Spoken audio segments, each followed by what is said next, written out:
Call to order the January 23rd, 2017 regular meeting of the City Council. Chief Freeman, will you please lead us in the Pledge of Allegiance? If you will all please rise.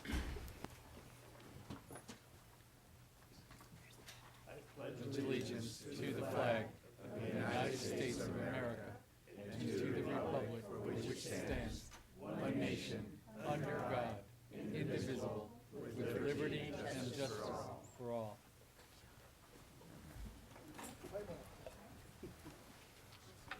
Thank you. Our City Clerk, can we get a roll call? Councilmember Harrington. Here. Councilmember Agramonte. Here. Mayor Pro Tem Edwards. Yes. Councilmember Cook. Here. Mayor Hunley. Here. Thank you. Before this, we were in closed session. Our City Attorney, can you give us a report out on that? Yes, thank you, Madam Mayor. The council did meet in closed session for the purpose of meeting on the item described in the agenda, and the council gave staff direction. Other than that, it took no action requiring reporting out at this time. Thank you. Okay, we'll move on to comments from the public. At this time, members of the public may comment on any item not appearing on the agenda. It is recommended that you keep your comments to 3 minutes or less. Under state law, matters presented under this item cannot be discussed or acted upon by the City Council at this time. For items appearing on the agenda, the public will be invited to make comments at the time the item comes up for council consideration. Upon it being acknowledged by the mayor, please step to the podium and speak into the microphone. Begin by stating and spelling your name. Hi, good evening. My name is Karen Skoglund, 126 Blue Wing Drive, Unit 4. I came this evening, and I thank you for this opportunity, to present you with a hard copy, if you haven't seen the online copy, of a letter that was drafted and presented to the Planning Commission at their last meeting from the North of the Mission Neighborhood Association, which you may know is the residential area between 1st and 2nd Streets and bordered by East Spain and the cemetery. It addresses our objections to the 1st Street East commercial project that has been before the city planners now for over a year. It's a very lengthy letter. We have many, many reasons why we're opposed to this project. We're not against development. We're not against residential development, but this proposal includes a large hotel, a restaurant, a swim club, a pool, some kind of a clubhouse and so forth. And I think the most important thing that I wanted to say is that the developer of this project, which is Camus Capital, Ed Routhier, has really not addressed any of the concerns expressed both by the Planning Commission, not any, I would say a lot of the concerns expressed by the Planning Commission, as well as the neighbors in this neighborhood. And we are, there are over almost 300 residences there. In 3 iterations of the proposal. It's been to the Planning Commission twice. It has been slightly revised 3 times now, and the next time it comes before them, it will be for a final determination. And depending on what happens, it may very well come before your board. So we wanted you to be apprised of our feelings and concerns. At the back of the letter, I've also included a copy for you to look at, which is our petition. We have an action committee called Protect Sonoma, and we have a petition asking for, we're asking for this proposal to be defeated. And we also have a new website. It's called protectsonoma.com. And if I may just take 1 minute of this time to be very clear to the public here and the public listening and the news organizations that this is a completely different project than the West Napa Street Hotel, which, as you all know, is Kenwood Investments, Darius Anderson, and that has been before and passed by the Planning Commission. It's now at the EIR review point, but they also, the Hawker Sonoma 7-unit hotel has also been approved by the Planning Commission. The 1st Street East, formerly known as the Cloisters, has not yet been approved, so we have one last opportunity to make our concerns well known, and hopefully we will see a good outcome. Thank you very much. And these are the letters. Pass on. Thank you. Is there any more public comment? Ken Brown, 1396 Lubeck Street. Thank you for the opportunity. I went to both rallies this past week, on Friday for Mr. Trump and Saturday for the women, and I was proud to be a Sonoman at both of them, and it was just good politics. Thank you.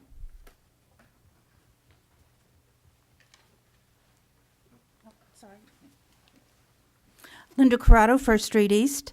Happy New Year, everybody. I want to talk about vacation rentals, and I know we've talked about it a lot, but I was in a conversation with one of a prominent community member, and I told him this story, and he was a little aghast at what I told him. And I want to keep an open mind, and I heard one of you speak very passionately, and I said, okay, Linda, step back and really think about how you feel about this. But bottom line is I don't think they're safe. And I'll tell you why in a minute. But if a person is in a home and they can't afford the mortgage, it's a very hard lesson to have to let go. And I think one of the things that we have to learn to do as a community is to discern between enabling, caring, and protecting. So the story I want to tell is a woman in South San Francisco had a 2-bedroom condo. She rented out one of the bedrooms from time to time under Airbnb, and it helped her pay her mortgage. Everything was fine. A young couple came in. They were in their mid-20s. They stayed. Their contract ended, and they asked her if they could pay for an extra 10 days and stay, and they paid her under the table, and it was a large sum of money, and so they stayed. And then they stayed. And then they stayed. And then they trashed her house. They destroyed her plumbing. They started smoking. She tried to evict them. She could not evict them because they had squatters' rights. And so 6 months later, she moved out, and she had to hire a lawyer, and it cost her $1,700 to get the people out of her house. So I heard your passionate plea about keeping people in their homes. The bottom line is we don't have a place for these people to go. There is no affordable housing. And I think that's the priority that we need to focus on, is affordable housing and really stick to the vacation rentals. Thank you.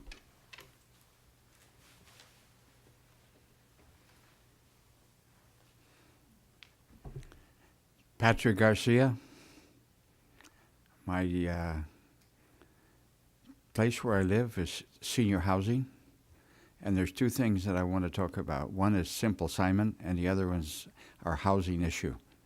The first issue is I take walks, and right behind the Chevrolet dealership on the street of 7th Street, just around the corner from 7th Street, there's a lot of bushes that are hanging, and they are blocking all of the sidewalks, so we have to walk in the road. We can't walk the other way. And that's a real rough situation for most of us.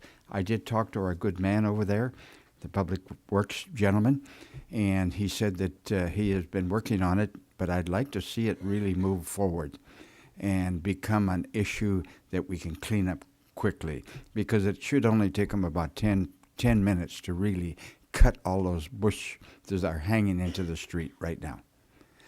The other issue, it's a quick one. I live in a senior housing project. It's called Sonoma Creek, and it's owned by the city of Sonoma.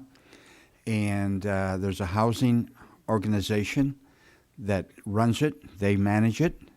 Unfortunately, the poor manager there is not getting the action from the actual people in Santa Rosa.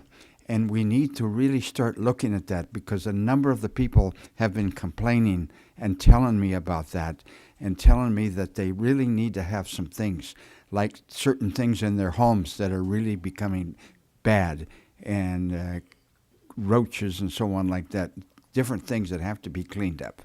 And I would really like to see our city council look at that seriously and look at the organization that we have over there and ask them to really be more prompt in helping us with a lot of things that we have in our community there.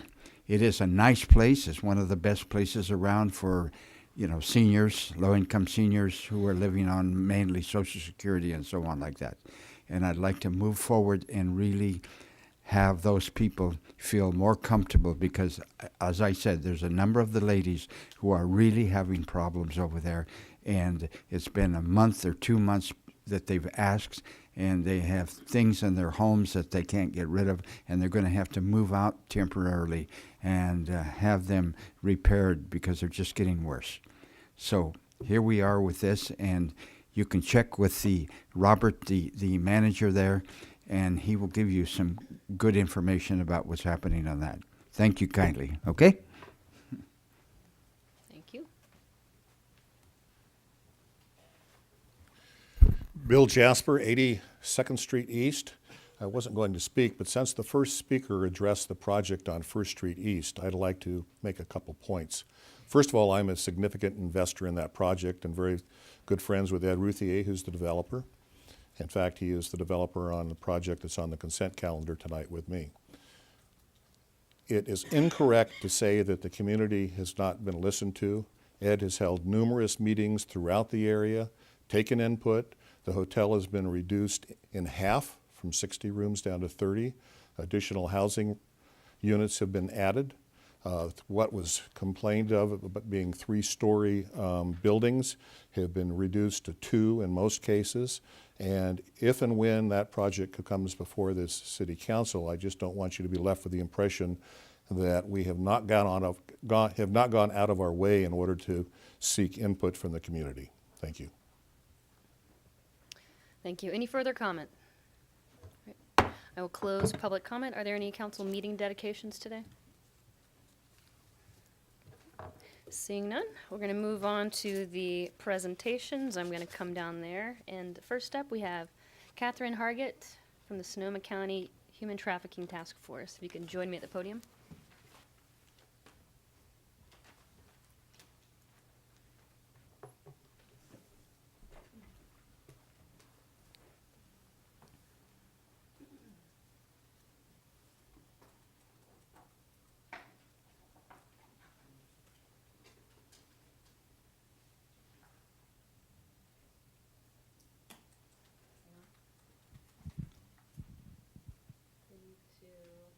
Hello?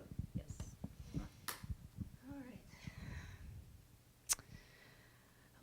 Whereas human trafficking is a multi-billion-dollar trade that occurs in every industry, including the commercial sex trade, in the labor market, such as domestic servitude, restaurant work, and the construction industry, and whereas human trafficking knows no boundaries and victims cross all economic, social, ethnic, and geographic lines, statistics estimate that 41% of sex trafficking and 20% of labor trafficking victims are United States citizens.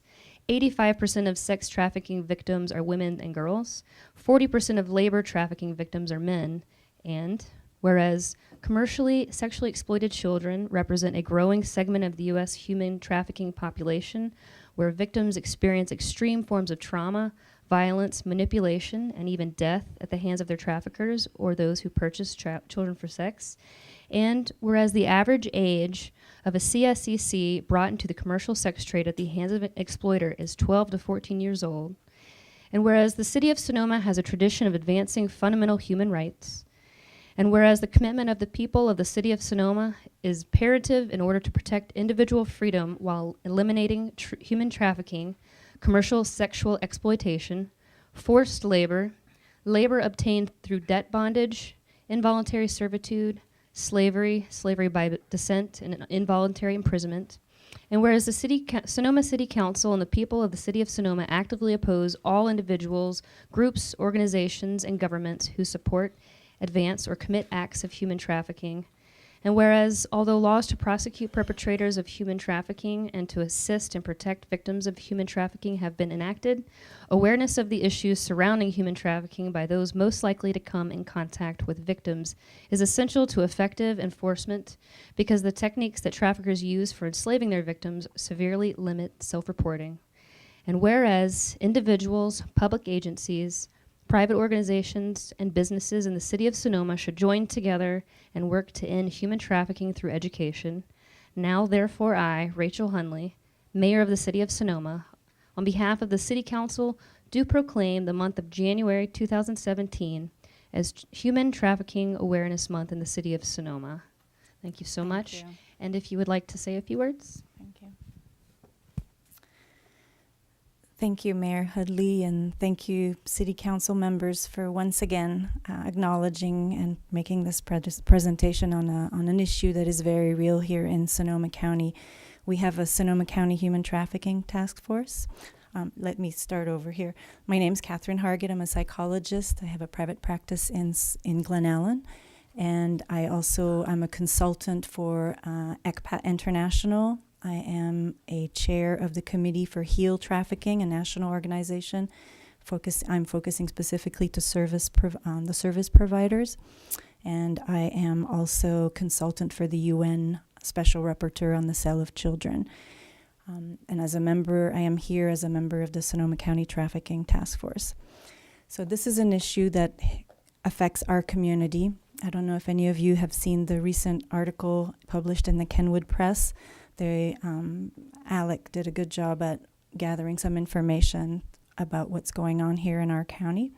So since 2011, 161 human trafficking and prosecution cases have been filed by the district attorney's office.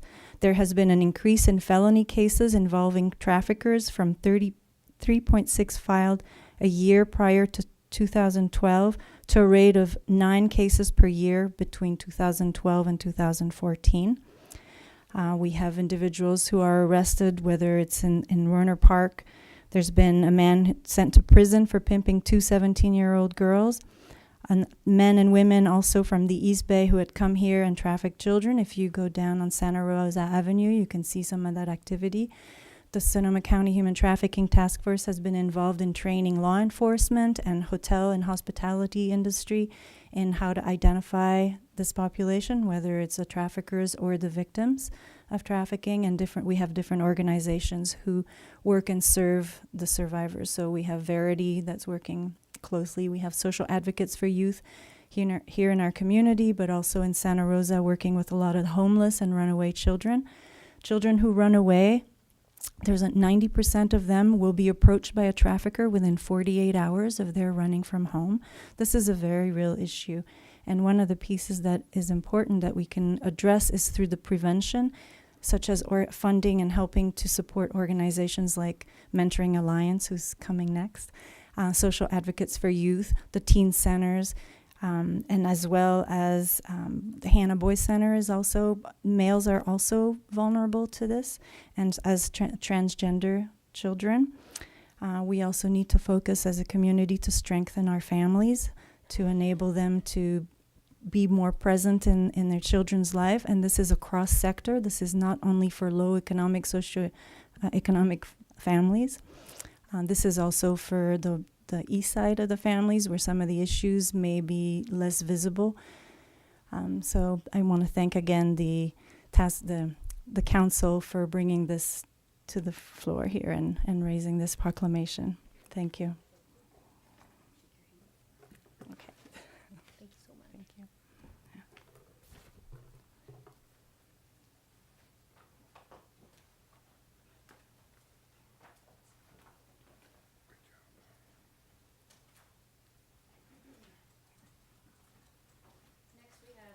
Next, we have National Mentoring Month.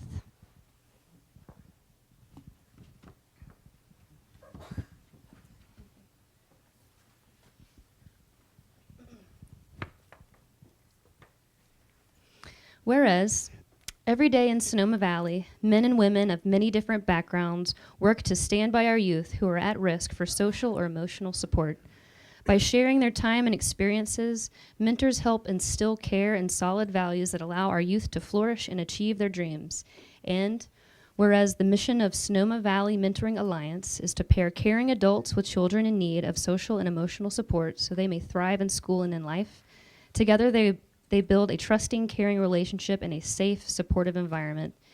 And whereas mentors and their mentees participate in a variety of extracurricular activities that are provided by the program, including field trips, social events, enrichment classes, and family get-togethers.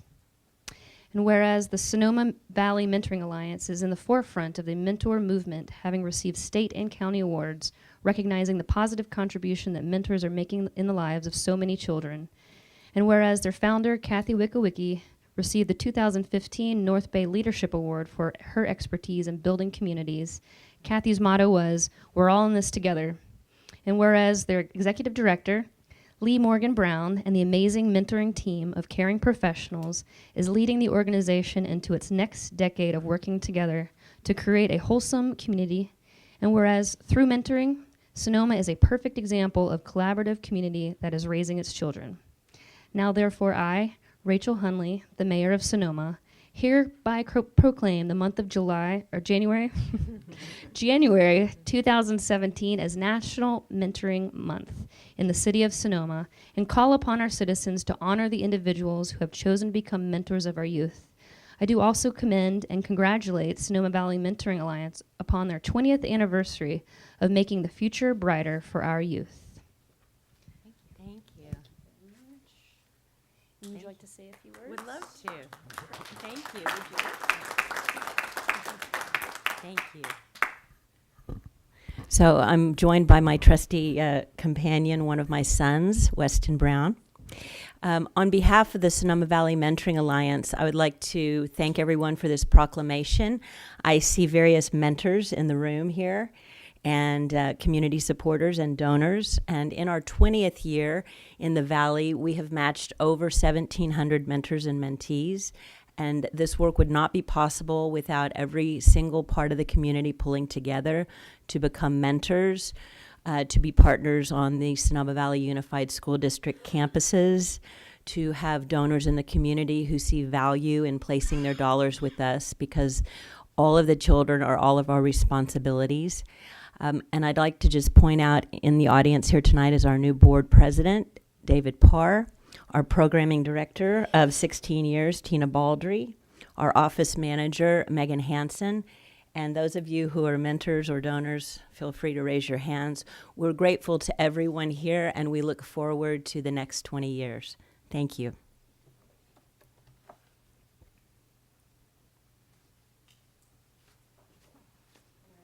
Our last special guest is our former Fire Chief, Mark Freeman.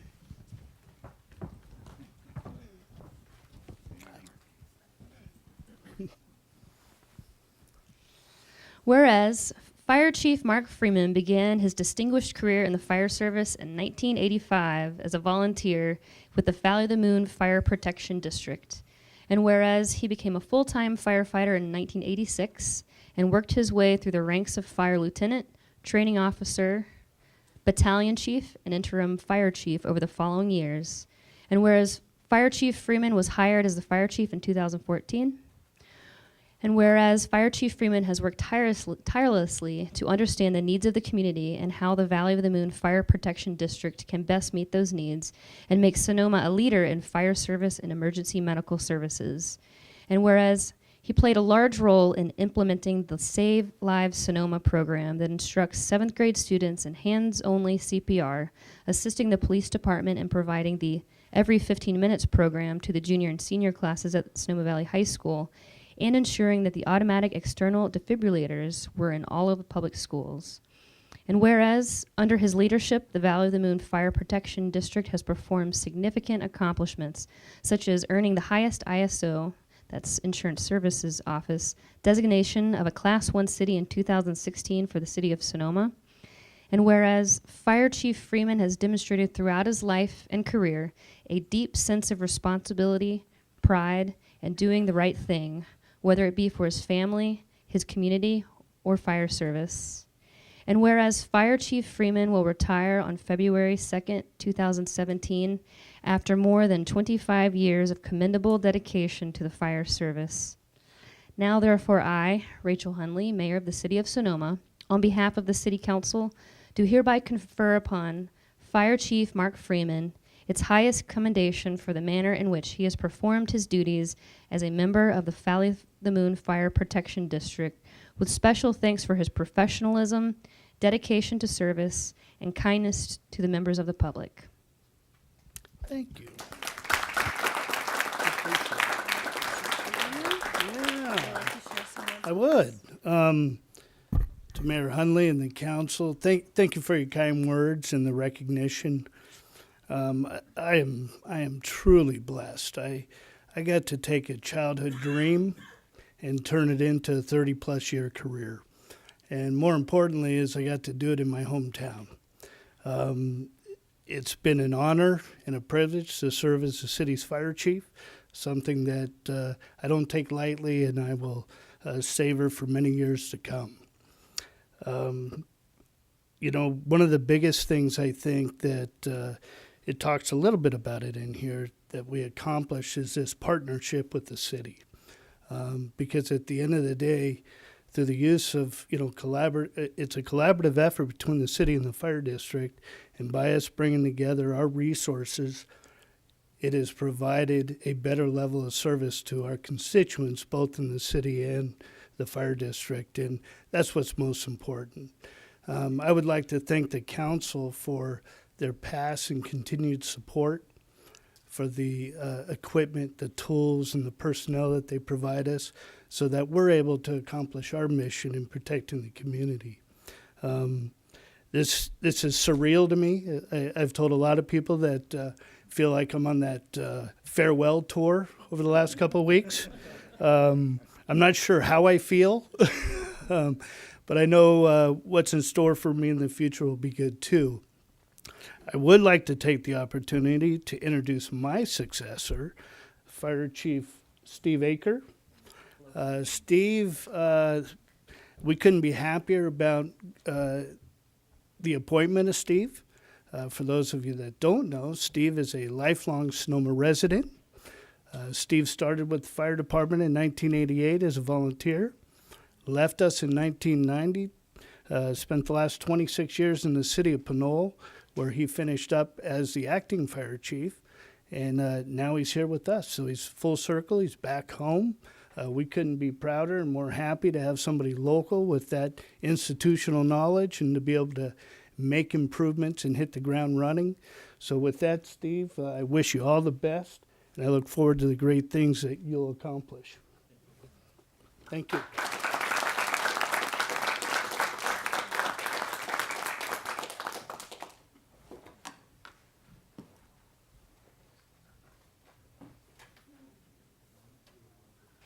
I'm going to take a step back. I believe we do have a meeting dedication today.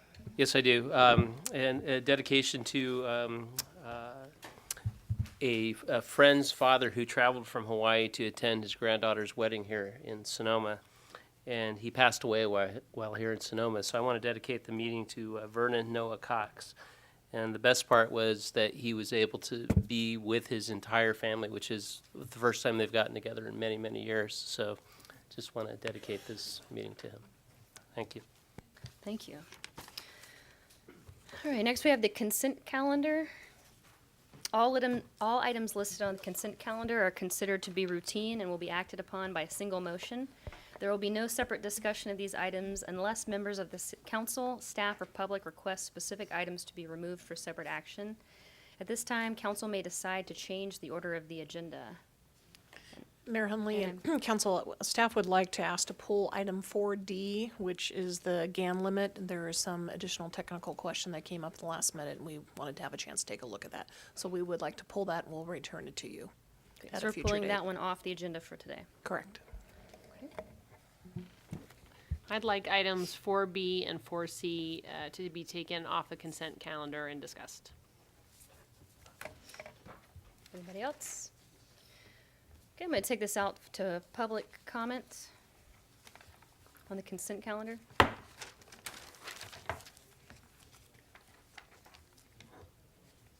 Seeing none, I will bring it back to the council for an action on the items that are left. Let's see, move approval, through the mayor, move approval for 4A and 4E. Second. Can I get a roll call vote? Councilmember Harrington, Aye. Councilmember Agramonte, Aye. Mayor Pro Tem Edwards, Yes. Councilmember Cook, Aye. Mayor Henley. Aye. Thank you.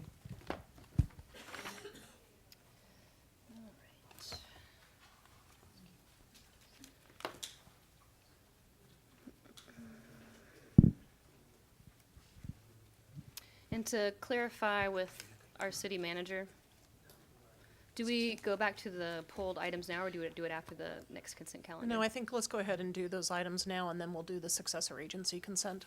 Okay, so we're going to go to item 4B, adopt a resolution accepting an easement agreement revising a previous easement for your water utility purposes and authorizing the city manager to execute the agreement on behalf of the city.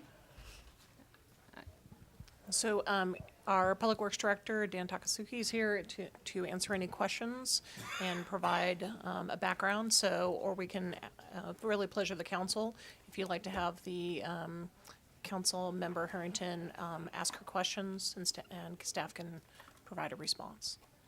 I will first turn to Councilmember Harrington.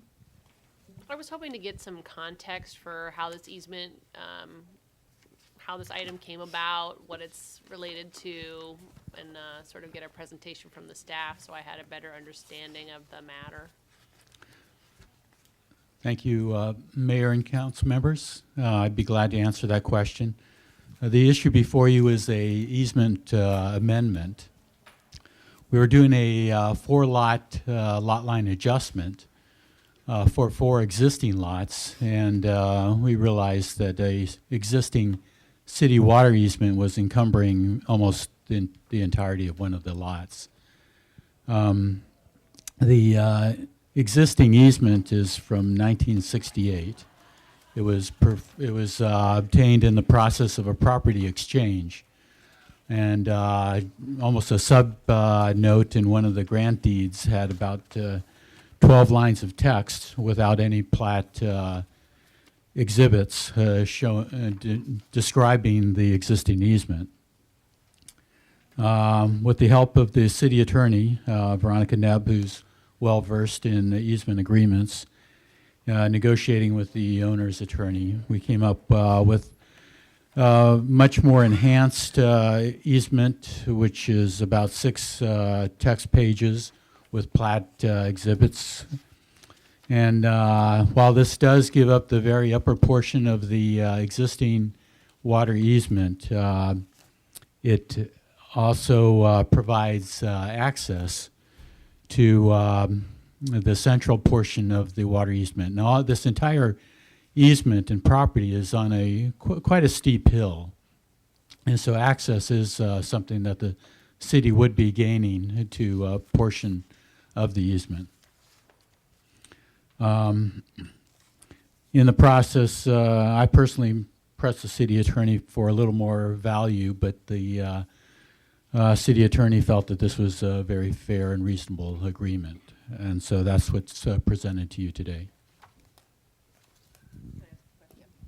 So, I didn't, just today, actually, this afternoon, I wanted to sort of get more context for this, and I looked myself, and I noticed that there is that this matter was supposed to come before the Planning Commission, I believe, in December, because there are actually 4 properties that are being subdivided and developed. Is that correct, the hillside? There's not really a subdivision. There are 4 existing lots now, and we're doing lot line adjustments. So maybe you can help me understand. In my quick review of the Planning Commission, it looked like one of these lots, or maybe all of them, could not be developed without the easement being changed. I think that was in the staff report. Can you help me understand that? The lot in question, APN 018-051-007, is almost fully encumbered by the city's existing water easement.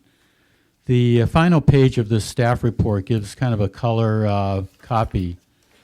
And this was a sketch prepared by city staff, not a surveyor, but it shows the existing city's easement, which, as you can kind of tell with the lot lines that are on parcel 007, it almost encumbers the entire lot. And did we ever have any estimate of value of the release of an easement that rendered a property undevelopable, essentially, right? What is the value of that easement? City staff did not obtain a appraisal for that.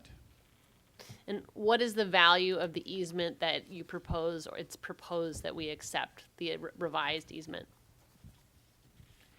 In rough terms, we feel it was of equitable value, gaining the access through the new proposed driveway that will be on site, and also having an easement with much less ambiguity. We're not saying that it's not a defensible easement. It's just with 12 lines of text, there's some ambiguity in it.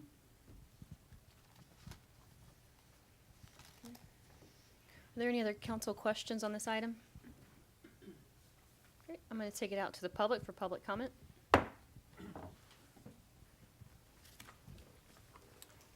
Thank you, Mayor Hundley and members of the council. My name is Michael Woods. I'm an attorney for Bill Jasper, and I was involved in negotiating the easement with Ms. Nebb and with Mr. Takasugi. I just wanted to briefly address the issue of value. There are, as you might imagine, with this 1968 easement that's in your packets, it's a very large difference of opinion as to the extent of the easement and to what degree it encumbers the parcel in question. It's got some very specific language about rights to maintain the existing tank and well on the date of the easement in 1968. We don't view the easement as, on behalf of the property owner, as encumbering the entire parcel. It does, but it's limited in terms of what it allows the city to do. So when the question came up in working with staff, we fairly quickly reached a consensus that the best approach would be to clarify it, to make it extremely clear that the easement does in fact allow the city to erect new facilities, which is not clear now except for transmission facilities, not including storage or extraction. Not to get too much into the weeds of it, but the idea was to clarify the scope of the easement, to limit its applicability on the northernmost portion of the parcel, which is really too steep to make much use of in any event. So it's basically a compromise. We think the parcel would have been buildable with the easement as it currently reads. And this easement provides basically the clear path for the city to use that portion of the property for additional facilities if it so chooses.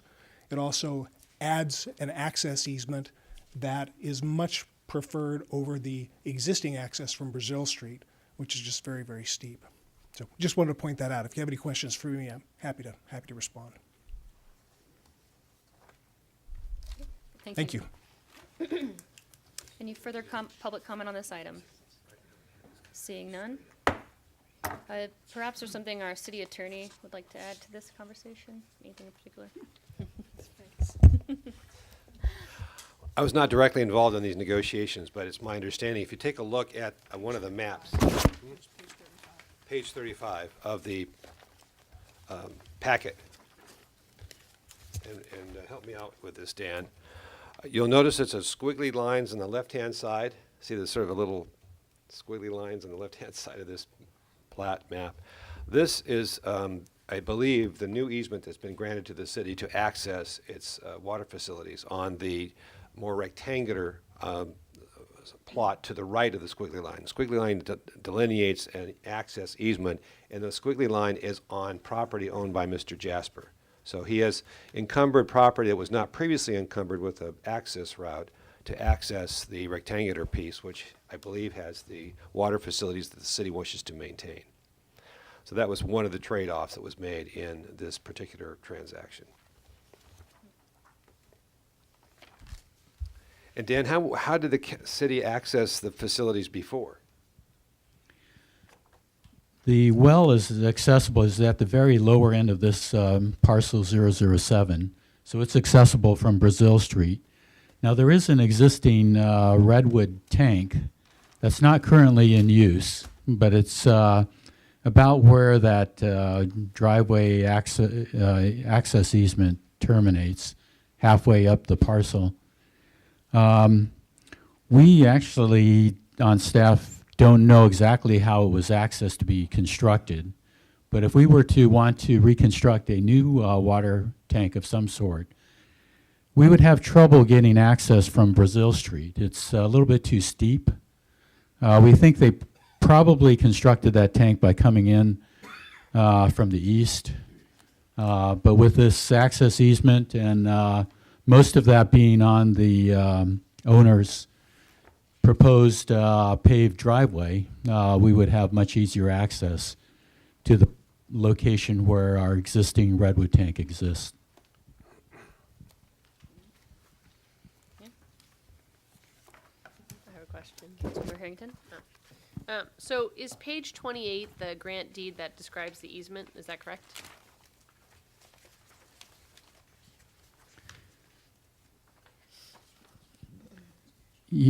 Yes, the bottom paragraph reserving to the grantor the permanent easement. And so this seems to include, is there a well there currently? Yes, we have our well number 4 at the southern end of that parcel. And does the proposed revised easement change the city's right to extract water and deepen that well in any way? No, it does not.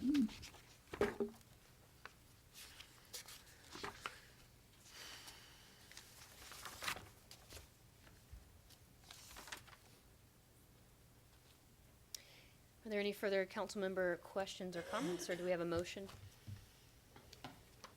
Move to approve item 4B. Second? Great. Can I get a roll call vote? Councilmember Harrington, Aye. Councilmember Agramonte, Mayor Pro Tem Edwards, Yes. Councilmember Cook, Aye. Mayor Hunley. Aye. Thank you. Thank you. Moving on to item 4C, approve and ratify nomination for the reappointment of James Cribb to the Planning Commission. I'll hand it over to the city clerk. City manager. So, council, the item in front of you is part of the city council's current policy for appointment of incumbents. The council has a resolution that was passed in 2011 that basically describes that when a commissioner comes up for reappointment, the mayor meets with that individual and determines if they're interested for reappointment. If they are, then the mayor basically, if they want to recommends forward to the full council their ratification. And then the full council would either confirm or not confirm that ratification. So in this instance, Mayor Gallion made the appointment, and not the appointment, she made the recommendation and contacted Mr. Cribb, who was interested. So Mr. Cribb now is sitting in front of the council for the ratification. In a perfect world, this would have been in front of you in December. There were a number of different agenda items that the council had at that time, and so it is brought forward to you now at this point. Thank you. Council member questions? Well, I guess the question I have is for city staff, to the extent that this matter did not move forward under Mayor Gallion, does then Mayor Hundley have to ratify that nomination as well? In reading through the resolution, it does not talk about this transfer that occurs. So it just says the mayor makes a ratification and then it comes forward to the council. So in our mind, the process, it was approved by mayor and now it comes to the council. It happens to be a new council and happens to be a new mayor sitting here, but there's not really a second chance or a do-over that's laid out in the process. So it's a bit of a unique circumstance that occurs, but at this point, the process really went from Mayor Gallion and now it comes to this council. I would just like to add to it that in the future, if we could get to a process where we had a re-interview process going on as we reappoint planning commissioners and other commissions, I think would be beneficial to the city. May I ask a question? Councilmember Aside, Agramonte. thank you. Aside from just this particular situation where the mayor and a different mayor, so you're saying in general, you would like a re-interview when people are coming up? Yeah, I mean, I think there should be, generally, there's a two-person committee that interviews folks, and as we do reappointments, I think it'd be beneficial to the community to do that again. Whether- Any other questions? All right, I'm going to take it out to the public for public comment. Seeing none, I will bring it back to the council. I will make the comment, Vice Mayor Edwards, that I tend to agree with you. This reappointment is definitely a sort of a unique situation that might not happen again. Well, it won't happen again for at least a year, but, you know, we might be able to make things better. So I think there will be more conversations about a lot of things about commissions going forward, but for this one, I think continuing the process is the right way to go. So do I have a motion or any comments? I'd like to make a motion on 4C to approve. I'll second. Can I get a roll call vote? Councilmember Harrington, Aye. Councilmember Agramonte, Mayor Pro Tem Edwards, Yes. Councilmember Cook, Aye. Mayor Hunley. Aye. Thank you. Council, if I could just correct one thing I said. I said there was a council resolution from 2011. There was actually the resolution, and I'll make sure that you each get a copy of it. So this is council policy, was set in 2002, and I guess the council did reconsider it. I want to thank our city clerk for sending me a note in 2009 and 2013. So again, it's a council policy. If council ever wants to reconsider it, that is at the prerogative of council and could come back. Thank you. So we're moving on to the consent calendar for the city as successor agency. All items listed on the consent calendar are considered to be routine and will be acted upon by a single motion. There will be no separate discussion of these unless the members of the council, staff, or public request specific items to be removed for separate action. At this time, council may decide to change the order of the agenda. Do you have any council questions? Okay, turn it over to public comment. Seeing none, I'll bring it back to the council for comments or an action.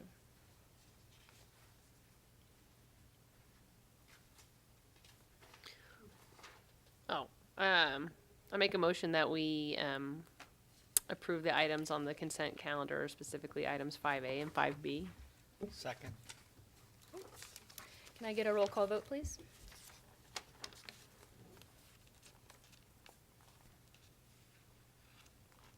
I'm not sure if you're considered board members. Board Member Harrington, Aye. Board Member Agramonte, Board Vice Chair Edwards, Yes. Board Member Cook, Aye. and Chairman Hunley. Aye. Thank you. Okay, thank you. Moving on to our regular calendar.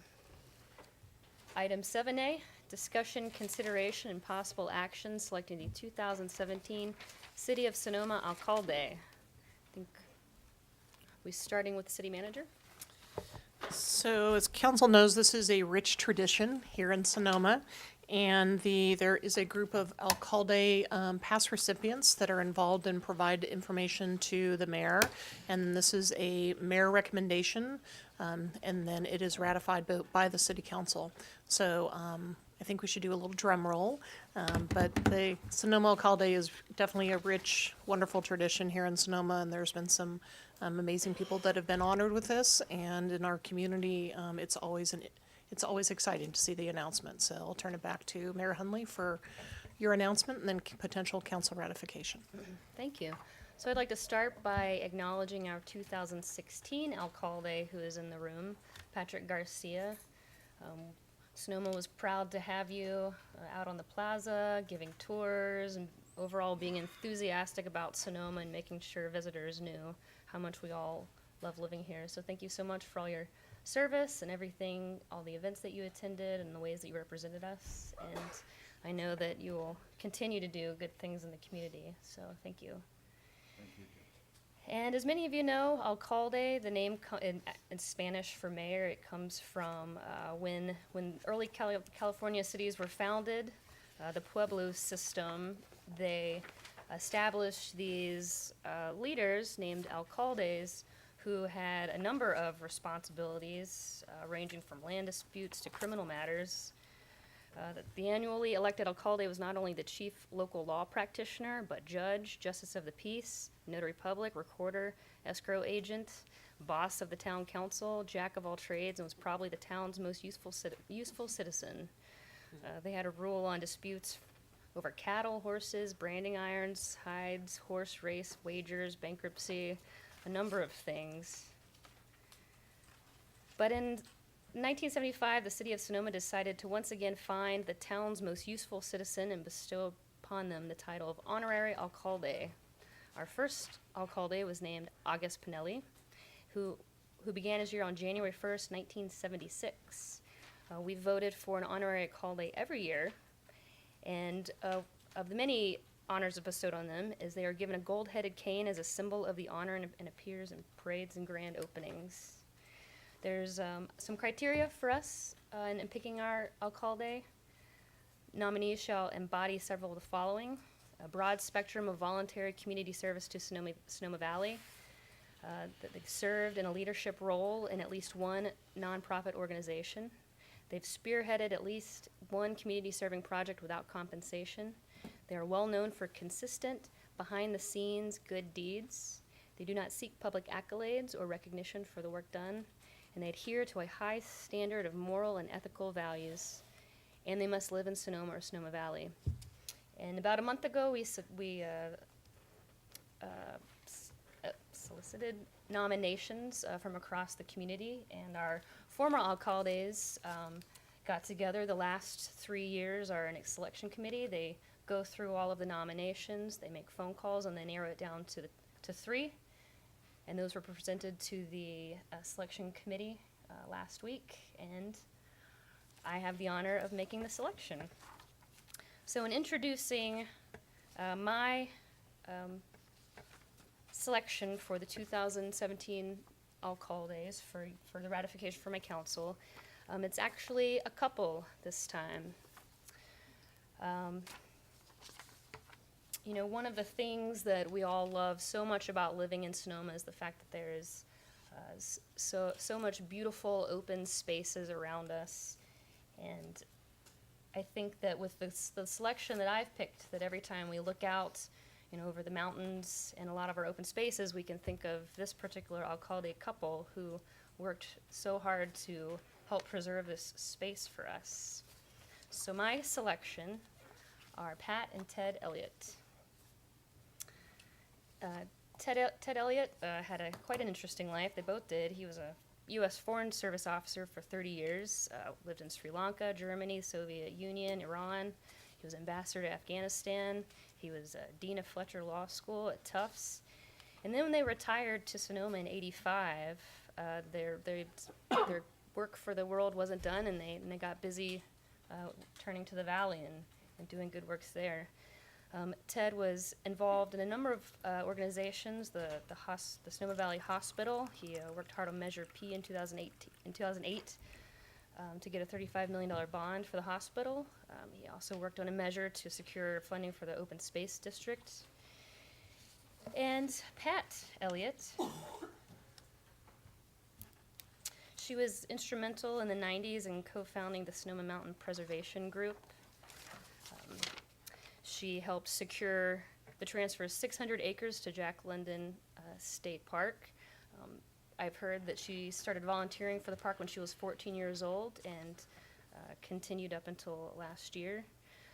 She was active on the Bay Area Ridge Trail, a 550-mile trail along the ridge line above San Francisco Bay that came through Sonoma Mountain. And in the last few years, she worked on the Sonoma Developmental Center Coalition, working to envision what's going to happen on that property next. So I'm just scratching the surface with both of them. Everyone I talked to had such glowing things to say about this couple. As many of you know, we lost Pat in December. She passed away. However, seeing the two of them and the work they did together and the good work that I know that Ted's going to do in the future, I have chosen them to propose to you all as my selection for our 2017 alcalde and alcaldesa.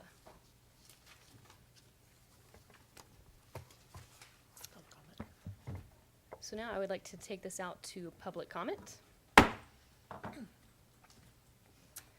Seeing none, I would like to bring it back to the council for comment and action.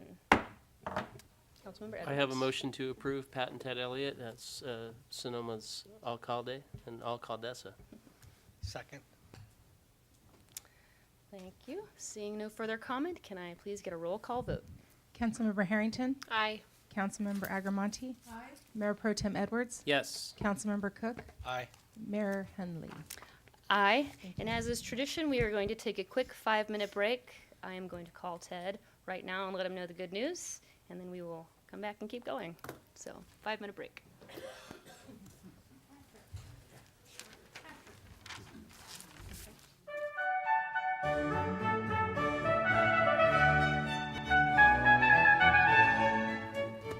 Now we will move on to item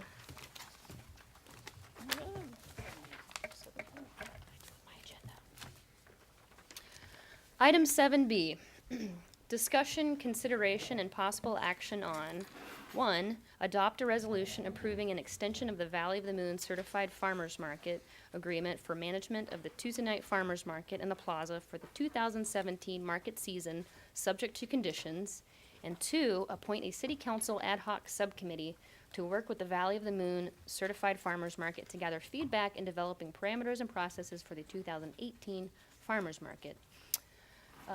Before we dive into this, I wanted to go over what the process of the discussion is. It's got a few new pieces. We're going to start with our city manager. Then I'm going to bring it to our members, our 2 members of our ad hoc committee. And then I'm going to take it out to, I believe, Christopher Welch from the farmers market, manager of the market. Then we are going to come back to the council and ask questions. And then when we go out to public comment, I believe first is going to be Mark, the vice president of the board, and then we will get to the general public, and then after that, we'll bring it back for comments and action. So those are all the people who are on my list, and we are going to start with our city manager. Great. Good evening, Mayor Hunley and Council. So as the mayor has outlined, this is an action on a variety of items regarding the farmers market. I have asked Lisa Jensen, who is our special events manager contract, to sit up here with us.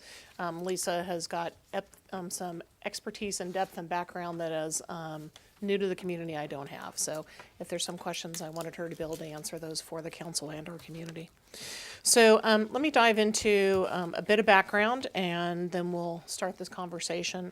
So as council is fully aware, the Valley of the Moon Certified Farmers Market has been the manager and operator of the market since 2011. And they went through a formal RFP process at that point, and were selected. And so for 5 years, they have served, and last year asked for an extension, which was requested, and then they came forward again this year asking for an extension. And at that point in December, the council decided that they wanted to have an ad hoc subcommittee and have some conversations about maybe some modifications or some different topic items to discuss through. So I think it's really important to say that the Tuesdays Farmers Market is a very successful event, and a very strong community building event for our community. And I think it's important, I went back to the 2010 RFP because those really were the policy guidelines that the council gave to both staff and gave to the Valley of the Moon as the operator of the market. And so I just want to read those for those folks who may not be aware. So the purpose of the Tuesday Nights Market will be to offer community members an opportunity to purchase fresh, locally grown produce and other artisan goods, provide an opportunity to sell their products locally, to benefit local businesses, to provide an opportunity for local musicians to perform, and to provide a festive community event which highlights the town character, and to create a special gathering place in the town square, the plaza. There were also a number of values that were listed that the council in 2010 wanted the market to achieve. And some of those values were transparency in operations, openness and fairness in selection process for vendors, accountability of market management to the city and to the community, emphasis on locally grown produce and locally produced goods, and sustainable environmental and green practices throughout.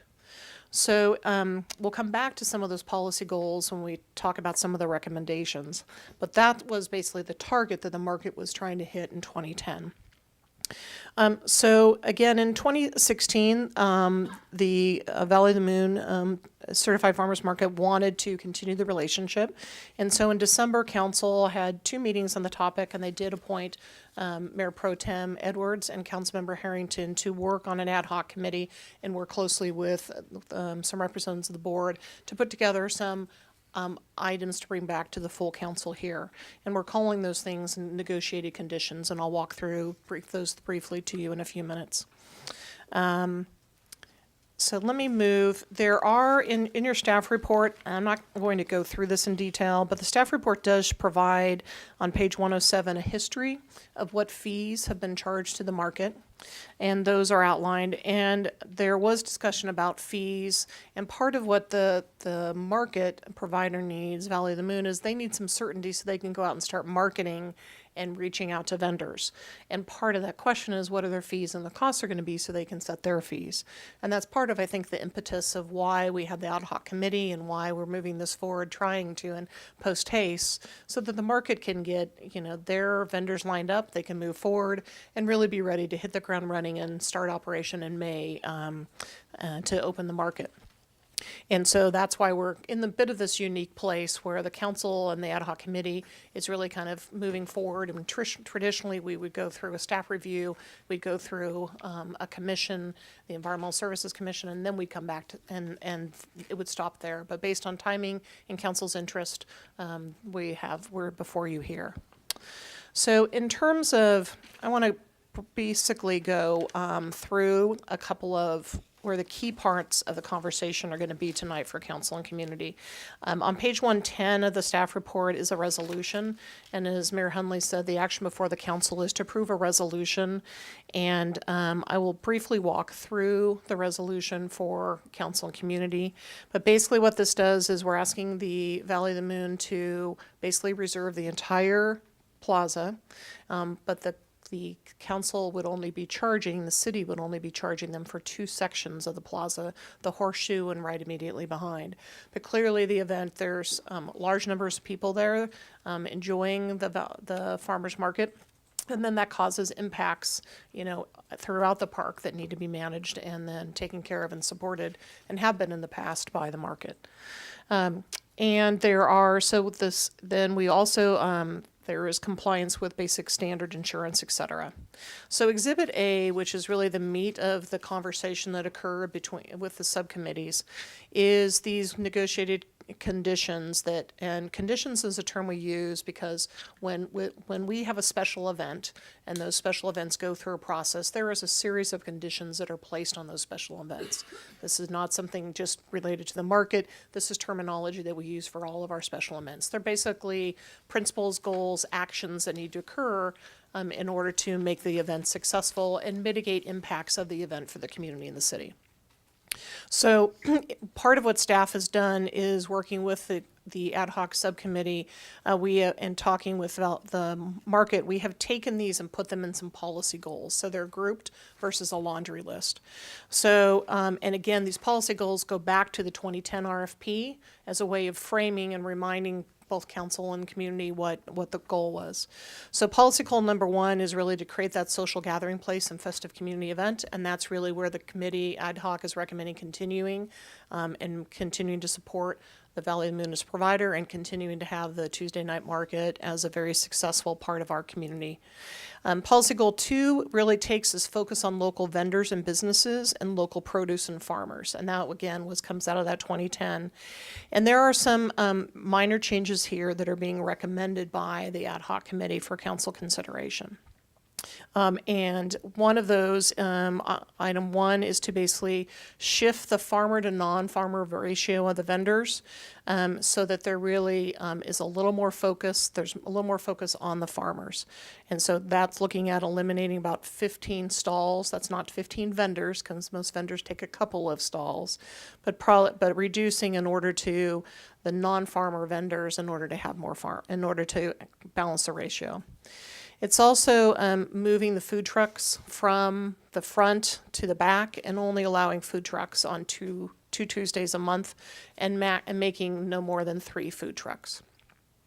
And also the Valley of the Moon clearly is in support of wanting to favor local vendors and reaffirming that, and that was part of the conversation.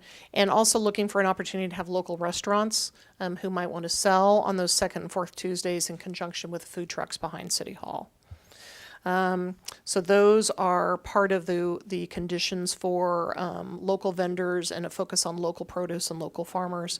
And then there was also conversation about the subcommittee about how we can maybe work collaboratively to kind of continue to create marketing tools and opportunities to support some of the local farm vendors. The next policy area and the next area of some of the conditions related to supporting local musicians. And so the two conditions here that were talked about is that the Valley of the Moon market will continue to deliberately and carefully favor local musicians as much as possible, obviously trying to balance kind of an overall quality and making a mix of variety, but continuing those efforts. And then the next item is that the music that has traditionally been in the Horseshoe would be shifted on the second and fourth Tuesdays to the Grinstead Theater, the amphitheater. So on second and fourth Tuesdays of the month, music would not be in the Horseshoe. It would be moved to the Grinstead Theater. And if you recall, so really, and this is really for a 2-month trial period to see how that works, which is 4 times.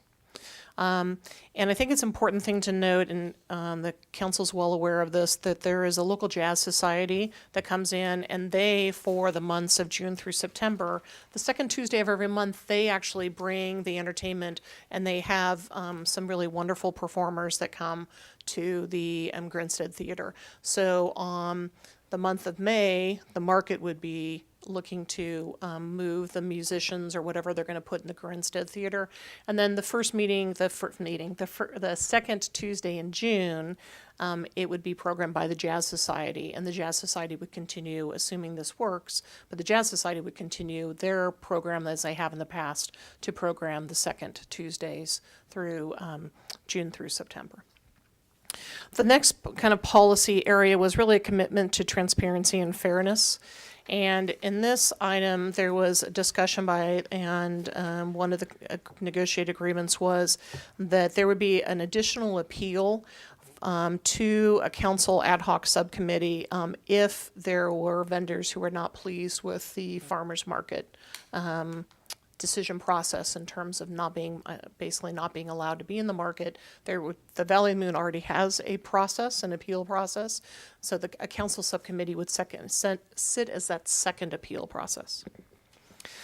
Policy Goal 5 is about ensuring accountability to the city and community, and this really goes through and talks about fees and costs. So part of the purpose here and item here was to not make a large number of cost increases to the market. That was not the goal. And so really looking at this policy goal lays out what the fees are, which are generally similar to what was charged in 2016. However, there was conversation about this kind of balancing act that the market has to do in terms of how to try to maximize what they can charge their vendors, and so they have funds to pay for costs and do reinvestment, and yet also not go too hard that they don't get some of the vendors they want. But they will be striving to look to see how they can maximize some of those stall fees, and also looking at what some other farmers markets and other places do is they do have for food vendors a percentage of gross sales, and so that will could also be looking at some of those fees. The Valley of the Moon Farmers Market will also look to make sure that the point of sale for the sales tax for the folks that are coming through the market will be pointed to the city of Sonoma. Any costs associated from our police department or code enforcement as we deal with whether it's teen drinking, we have our new smoking ordinance, dogs, bikes, some of those types of things. Any charges and chargebacks would then go to the market. Another item is trying just to make sure that the vendors are clear on some of the fire equipment that's needed to make sure that they're compliant with some of the fire department regulations on one of the opening days. Sometimes it takes a little time for folks to get used to that, but there was a desire to really make sure that all the fire regulations are in place on the opening day. We also talked about the 4th of July. As everyone knows, 4th of July is a major community event for us, and to have the farmers market and have the 4th of July really creates kind of an impact on the plaza. And there was an agreement that it gets to be too difficult for the market, too difficult for city staff, and the plaza needs a bit of a rest. And so that there would not be a farmers market on the July 2nd due to that conflict with the 4th of July. And the last policy area really was talking about integrating environmental and green practices into the event. And this is an area where the Valley of the Moon has worked on these efforts. They have someone who works on recycling, et cetera. But there's always room for improvement. And so one of the conditions here is to increase and ensure proper waste and recycling from the events, which could include even hiring. There are professional companies that really know how to do this. If any of you have tried to recycle, it's always a little unclear what goes where, what can be recycled, the world of composting. So this is an area that will be explored more as they move forward. And then also really trying to create some kind of awareness campaign for the patrons and the customers and the vendors so that we can be a little more green and help our environment. So those are the conditions that were kind of negotiated by the ad hoc and agreed to by the farmers market. I think when council wants to talk about these agreements, and this is really kind of the meat of the conversation tonight, I would recommend to the council that you each have, when it comes back from questions, you each have some general comments. You can provide general comments, but then we may want to just move through and talk about each policy goal individually so that council's conversation is organized and not a little kind of all over. It'll make it easier for staff to understand where we're headed. So let me just talk about kind of process and next steps. After tonight, assuming things are moved forward, then we would then take council's conditions, and those items would be then rolled into the regular special event application process that Lisa would be shepherding through. So there is a staff special events committee that would be reviewed. Lisa has gathered most of that input already. And then February 8th would be the Community Services and Environment Commission, and they would take whatever council conditions they're putting on, look at it with their own lens as well, any other recommendations, and they would then be taking action on the special event application. Typically, this is the commission that sets the fees, but again, because of the timing, the market really needs tonight to hopefully get agreement, be able to move forward, and then they can start marketing to their vendors. And so we are asking you to kind of set the fees at this time, which is not normal, and we see this as a unique situation. And then we'll be looking at the first week in May for the market to open. The other part of your recommendation is that, again, as we move forward, what we want to make sure we've got plenty of time and plenty of feedback, so when we walk into 2018, we're not under the gun. And we can do this with a little cleaner process for everyone involved. So the thought was that we would have a subcommittee continue. And then that subcommittee would be working with the Valley of the Moon Certified Farmers Market and be getting feedback from community members. Maybe there's some kind of a survey, et cetera. But that through May, June, and July, as we look at these conditions and we see how the market is doing in their operations, that those things can be pulled together. And then we would be coming as staff, be pulling all of that and come back to you in early August. The vision is by early August, the council would be giving us direction. Are you pleased with the overall performance and how Valley of the Moon Certified Farmers Market is doing as the operator? And if you are, then one option is to take and just negotiate a contract with them as a vendor, and we do whatever additional polish or other policy goals, and we kind of finalize and move forward and get a multi-year agreement. If council at that point wants to do a request for proposal, maybe they're happy with the performance, but they still want to have some competition. It will have been since 2010, and that's also an option for the council. But we'll come back to you in August. Council will be able to have another conversation, and there will have been some other public communication before as well, and then we can figure out what that process is moving forward so that there is plenty of time, depending on what road the council's interested in. And if we are to do any kind of request for a proposal, we would probably be looking at a release in 2017, an evaluation in October, and a decision and a contract being negotiated in November. So just to remind you, go back to what Mayor Hunley said at the very beginning. The action tonight in front of you is to move the resolution, which has the negotiated conditions for the 2017 market season, and to basically authorize Valley of the Moon Certified Farmers Market to be your operator. The other recommendation is to appoint a council subcommittee to work with the market, and we'll be getting staff, we'll be getting input and work on a process for 2018. And then the third item is direct us to come back to you in August 2017 for direction on how to proceed. So Lisa and I are available here for questions, and hopefully that provides some background for those folks that have not been watching this issue as closely as some of you. Thank you. Thank you. I'm going to do council questions after we go through our next two speakers. So I would like to turn it over now to the ad hoc committee if there's any comments that you want to add. Thank you, Kathy. So first of all, I want to say, Chris and Emily, it's been great getting to know you guys after our, I guess we'd count 4 meetings because we had a little meeting after our council meeting in December, and then a series of 3 meetings, and one we had on a nice picnic table on a beautifully sunny day out on the plaza. I think it's the last sunny day we've had here. Hopefully there'll be another one this week. Yeah, just getting to know you guys and getting to know, a deeper knowledge of what's going on with the market, the issues and things that you have that we shared, and the dedication that I think that you guys share with, at least with the ad hoc committee, an appreciation for the plaza and preserving our #1 resource in Sonoma. I think that I appreciate the openness and honesty and all of the work that we did, and I'm encouraged by the way it's been presented here. I think I'm looking forward to supporting the market. We met with a group of farmers. We met with various folks, as well as the market operators, and I'm very encouraged by the progress that's been made. So if you want to. Sure. So as Gary said, we did meet with the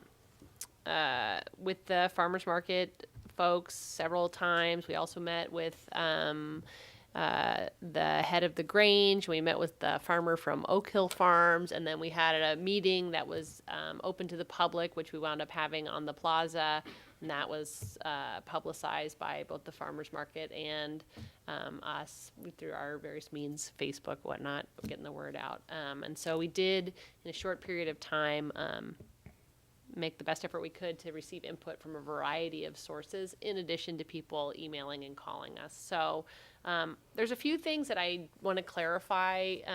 One, I think that there's been some confusion about the reduction of the number of food trucks, meaning that there will be no prepared food twice a month, and that's not what this means. What we're talking about is actually just food trucks. So right now at the farmers market, there are 2 food trucks only, and everything else is prepared food. And we're not talking about the other hot food. We're just talking literally about the food trucks. So those would be changed to every other week, just the food trucks, but not all the other food, which would still be available. And then a second question that came up, which I think is a fine question because it's not defined here, is what does local mean? And that's a discussion which Chris from the farmers market, I think, can talk about as well. In my mind, local means the town of Sonoma first, and then the valley, and then the county of Sonoma, but that we try and set preferences for people that are part of our community, try and create opportunities for people that are part of our community first. And so that's sort of what I mean by local, although it is not defined in here, and that's something we could discuss further tonight. And then in terms of the changes for the coming year, I think that to be clear about the use permit, right now the farmers market actually has been taking responsibility for the trash and working on areas that are outside of what their actual permit is. And so the idea is that they're going to apply for a use permit that's going to reflect what they're actually already kind of taking responsibility for and using. And so that's sort of a reflection of what's already happening, and it's not really a new responsibility because they're sort of already taking responsibility for that. And then just on the issue of recycling and the fees. So one thing we talked about is what the farmers market charges for the stall fees, and something that we're hopeful for next year is we'd like to see all of the events on the plaza move towards a better recycling program. And relying on Lisa's advice, it seems like having a professional recycling manager is really really important for getting the recycling done right and in the right amounts, and has a significant impact. So we'd like to see that happen for most events, including the farmers market, by next year probably. But unless they're going to have to figure out their fee structure to make sure that that's affordable. And so we're hopeful that with some changes to the charges to the vendors, that there'll be enough revenue so that we can have a strong recycling program for the farmers market every week, in addition to the current efforts they're already making, but to make sure that we're doing everything possible to not be putting things in the landfill. And I would second all of Gary's comments that working with the farmers market board has been wonderful, and they're very easy to work with and negotiate with and talk to, and from my perspective, it's been a positive discussions. All right, thank you. So next we're going to turn it over to, I believe, Christopher Welch, who was also a part of the ad hoc, attended the ad hoc committee meetings and met with our committee, for your thoughts. Thank you very much. I'm Chris Welch, the market manager for the Valley of the Moon Certified Farmers Market. Just a couple of corrections first on what Kathy said. First, we've been doing it for 6 years, not 5, okay, 2011, 12, 13, 14, 15, 16. And then in the description of the second appeal, what we had envisioned, and I think the ad hoc committee would agree with this, was not that if a vendor was turned down for the market, there is already an appeal process in place, and they come back to the board of directors instead of, we have a selection committee, which is a subset of our board of directors, and then they can come back to the whole board of directors for an appeal. And if they wanted further appeal, it would include the members of the city council subcommittee, but also be in front of our board of directors. So I just wanted to clarify that. And then one other clarification is what Amy said about food trucks. Just to be clear, there's prepared food vendors, okay? Prepared food vendors is anybody who comes to the market and prepares food. We think of it as hot food. That would include food trucks, okay? They are prepared food vendor as well, but they're a special category because they are food trucks, which is a self-contained vehicle. We've had some difficulty accommodating those, but we talked about the food trucks being moved to behind City Hall on the second and fourth Tuesdays, but in fact, we talked about reducing the number of stalls for this ratio issue you talked about. So, in fact, something would be less, and we didn't decide what would be less, but it is very likely that there will be less prepared food vendors on all nights, okay, and particularly the nights where there aren't food trucks behind City Hall. Is that clear? So in other words, if you're going to decrease the vendors, it will, what has been behind City Hall is a lot of prepared food. It doesn't mean that we won't move some of them in front of City Hall, but there will be a reduction in total number of vendors, and it will affect probably prepared foods. Okay, so I just wanted to be clear about that. And as far as local, actually, which you brought up as well, the board of directors of the Valley of the Moon Certified Farmers Market is constantly discussing local and how it applies to vendors. And the one thing we have in place and have had in place for a long time is that in our evaluation of applicants to the market, we favor the more local, the better. Okay, so we have a scoring system, and if you are in the city limits, you are going to get a little higher points than if you are just in the valley, than if you are just in Sonoma County, et cetera. So local is an expansive thing. We haven't gotten into a definitive definition of what local is, and we're not sure we need to, but in many instances, people think of local as Sonoma County. Certainly people in our town might quibble with that, so, but I just want to clarify that about local.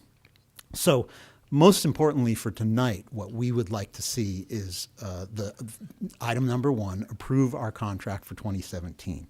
I'd also like to say that we worked very well with the ad hoc committee. We want to thank them for their hard work on this, as well as Kathy, our new city manager, who sort of took the reins on this and made it very presentable, and we're very grateful for that because it really helped sort of clarify what all of us were doing and kind of put it in context. And we understand very clearly that the ad hoc committee and the entire city council are working to represent the citizens of Sonoma who love and cherish their Tuesday night market. So that's not a question to us, basically. Regarding the process we used to get to this point, we supported this ad hoc committee approach because we need to get things done quickly in order to get our applications out there and get the process moving so we could have a market in 2017. For 2018 and beyond, which it has been presented here, we're eager to work with the city to clarify the goals and objectives of the market. We think that's a fine thing to do after 7 years of functioning under the old request for proposal as basically our contract. But I would like to say, and in the interest of transparency and to be sure that all voices are heard, that we support instead of a continuation of this ad hoc committee, we support some kind of standing committee that would be subject to the Brown Act. We're not in a hurry anymore, and we would like to be sure that everybody gets a voice. So that committee could be members of the council, the Valley of the Moon Certified Farmers Market, the CSEC, farmers, and citizens of Sonoma. So again, from our viewpoint, the most important thing to happen tonight is just to get our approval for 2017. As for what happens after that, you could decide tonight to just table this creation of the committee and figure it out a little better, because we don't have to do that tonight, although we do need to do it quickly because we don't want to end up where we were this year, where we're suddenly under the gun. And so I would strongly encourage you to create a standing committee with representatives from all the stakeholders, so that the next step of the process truly represents all the people of Sonoma. I'd like to, and I think it would be useful, if you don't mind, to have Mark Curtis talk now, if that would be okay, because he has just some input from the board of directors about the conditions. Would that be all right? Sure.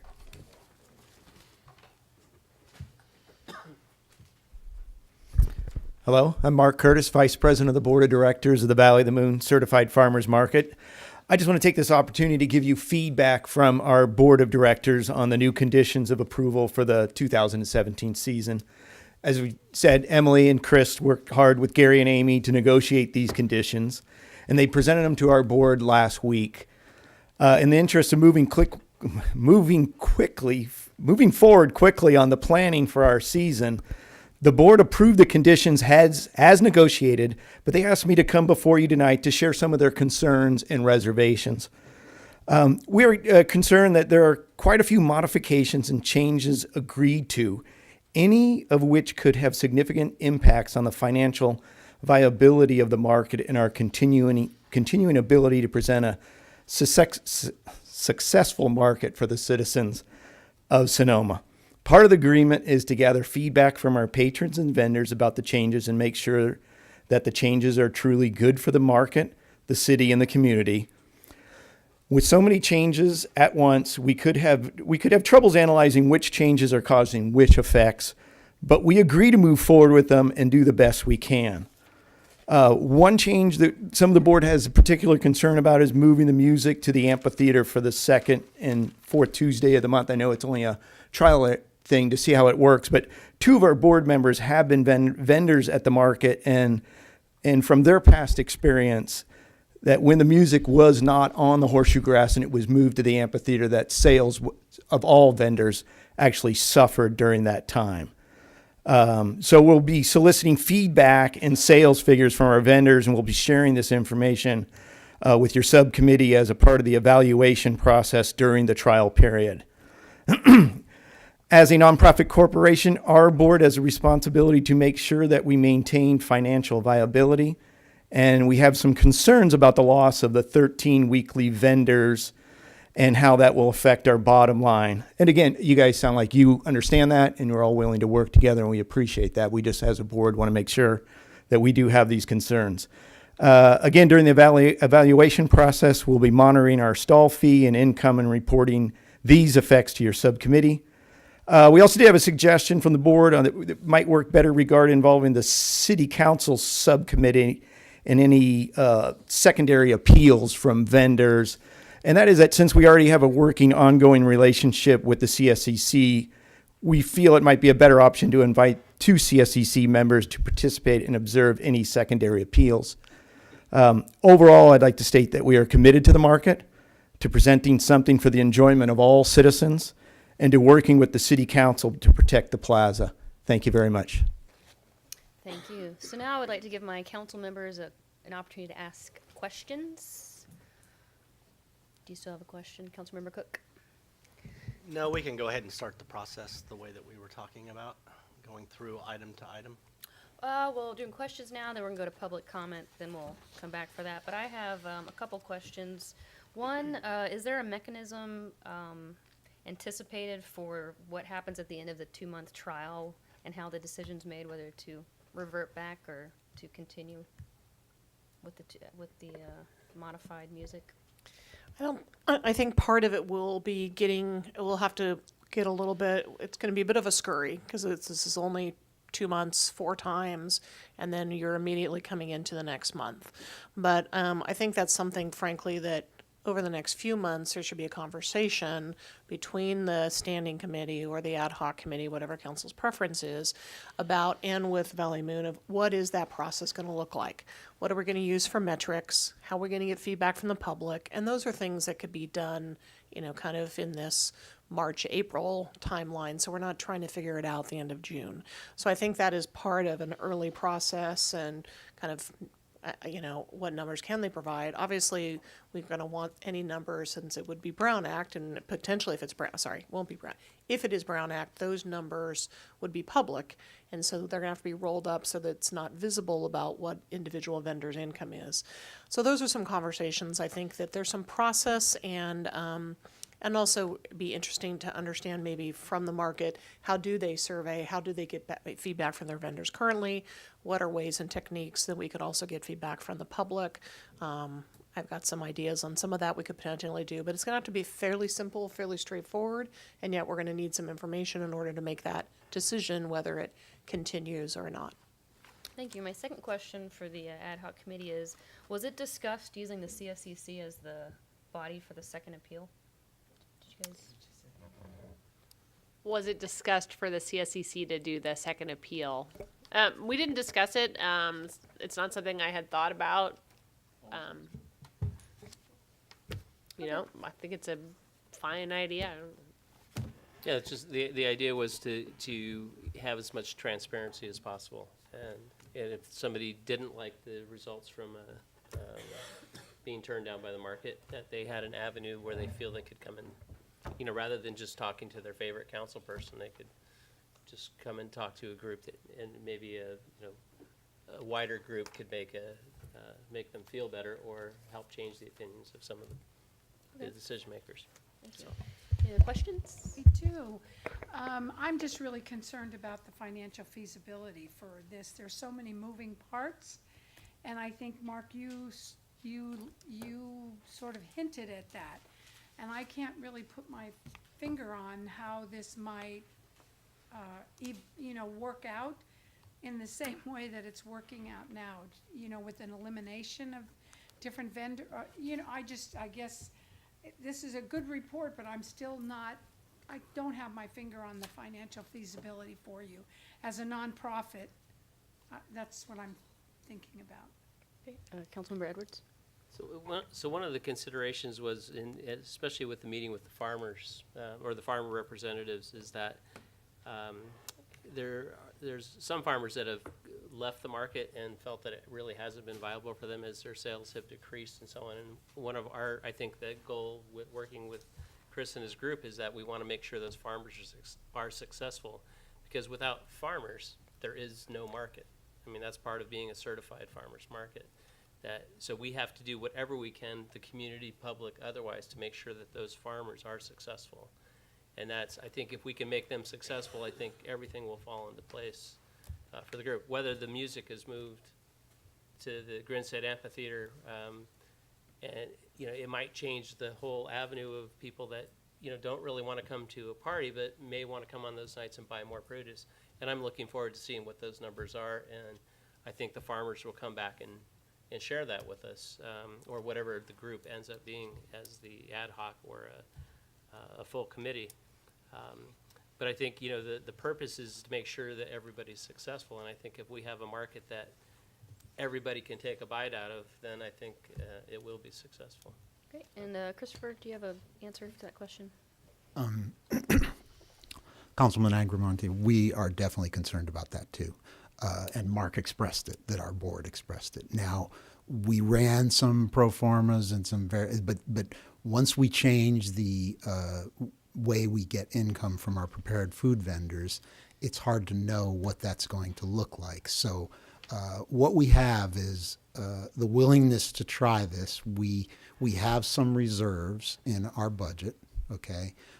And we're going to have to, this is part of the process when we talk about 2018 and beyond, not even necessarily right away in these first 2 months, but we're going to have to provide feedback to the standing committee, we hope, that says, is the model we've created viable for our organization, and by association, perhaps any organization doing it. We don't have the answer to that. We see some areas where we will decrease some costs and potentially increase some revenues.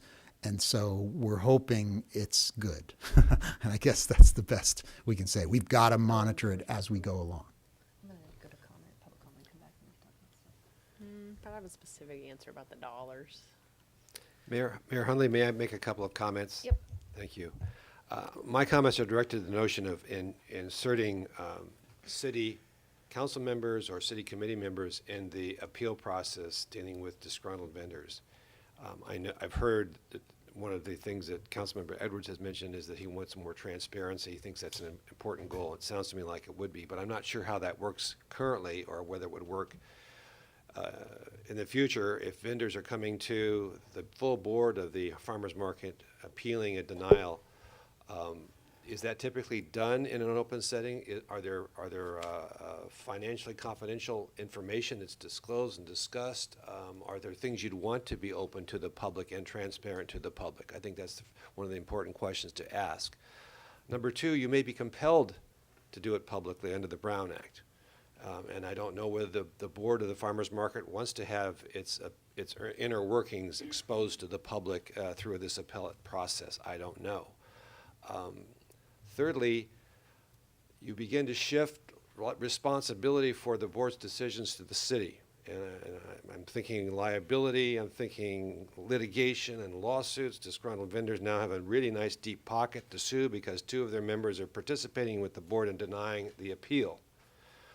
And are there any criteria set forth that would be governing or guiding your decision-making as a member of this board, whether it's a CSEC committee member or a council member sitting with this board, something that we need to think about.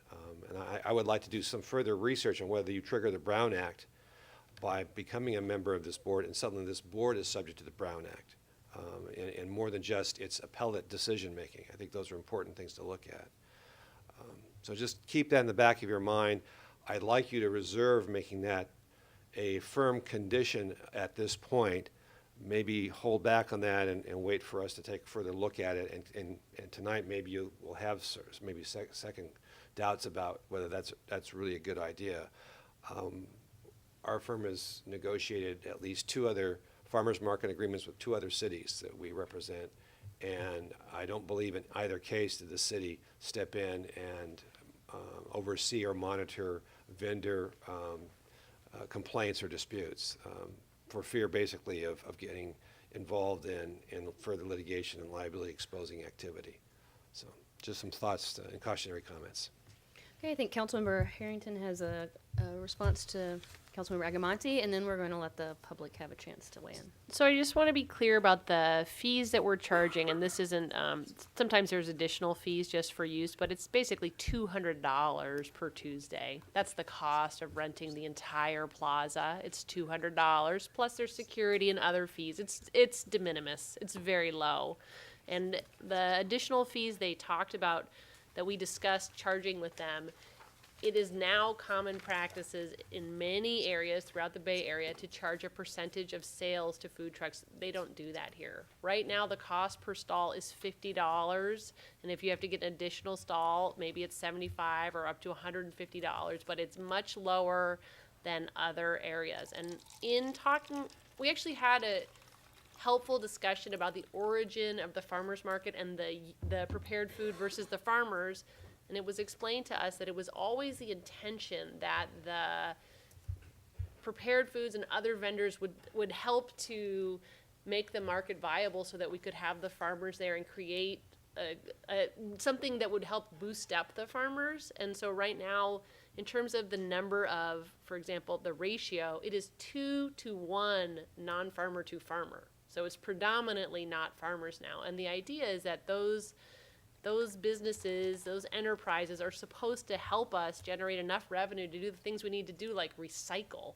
And so it has got to be figured out how it can be financially viable to have all of these people on the plaza doing these great things, but that we're going to pay, somebody has got to pay for doing the things we need to do, like maintaining the grass and doing the recycling. And I think that is what this proposal is getting to. We're not raising the rate. It's still $200 a week, quite a bargain to rent the entire gem of our town, which is great, and they're doing a wonderful job. But these finances, to be able to pay for the cost to our town, they got to be figured out. And so this is an attempt, and it may not be perfect, but we are working together to figure out how is this farmer's market gonna be sustainable financially long term. They're going to have to recycle. We're going to have to maintain the grass, and we're going to have to remember that it's supposed to be a farmer's market, and that all of these enterprises are supposed to be working in synergy to boost each other up and not have one group dominating the other to the detriment of the other. And that is hard to do, but that's what Gary and I have been working on. Any more questions? So my question is, why do we just mention the farmers being successful? It should be vendors, and it should be the Tuesday night market. And so I'm hoping that what you're saying is going to bring them to that place. I think it's just really important everybody becomes successful. I think as people who are running the market, I can't even imagine the nightmare. It's a totally different animal that you do. It's not like other events that we have, that one-day event or something. And so it's a lot of work. So I'm hoping that they're all successful. That's what I'm looking for. And if that's what you're moving towards, I'm very happy about that. Okay, we're getting into council discussion, so I want to take it out to the Thank you. public for public comments. If first person come to the podium, and if whoever's next will hang out by the back door so we can keep it going, and shoot for 3 minutes. Thank you. Ken Brown. I'm the chair of the Community Services and Environmental Commission. Just for clarification, so there would only be music twice a month? Did I hear that correctly? We'll answer your questions. Pardon? We'll come back to your question, but I'll have that question answered. You're accumulating questions. Yes. Thank you.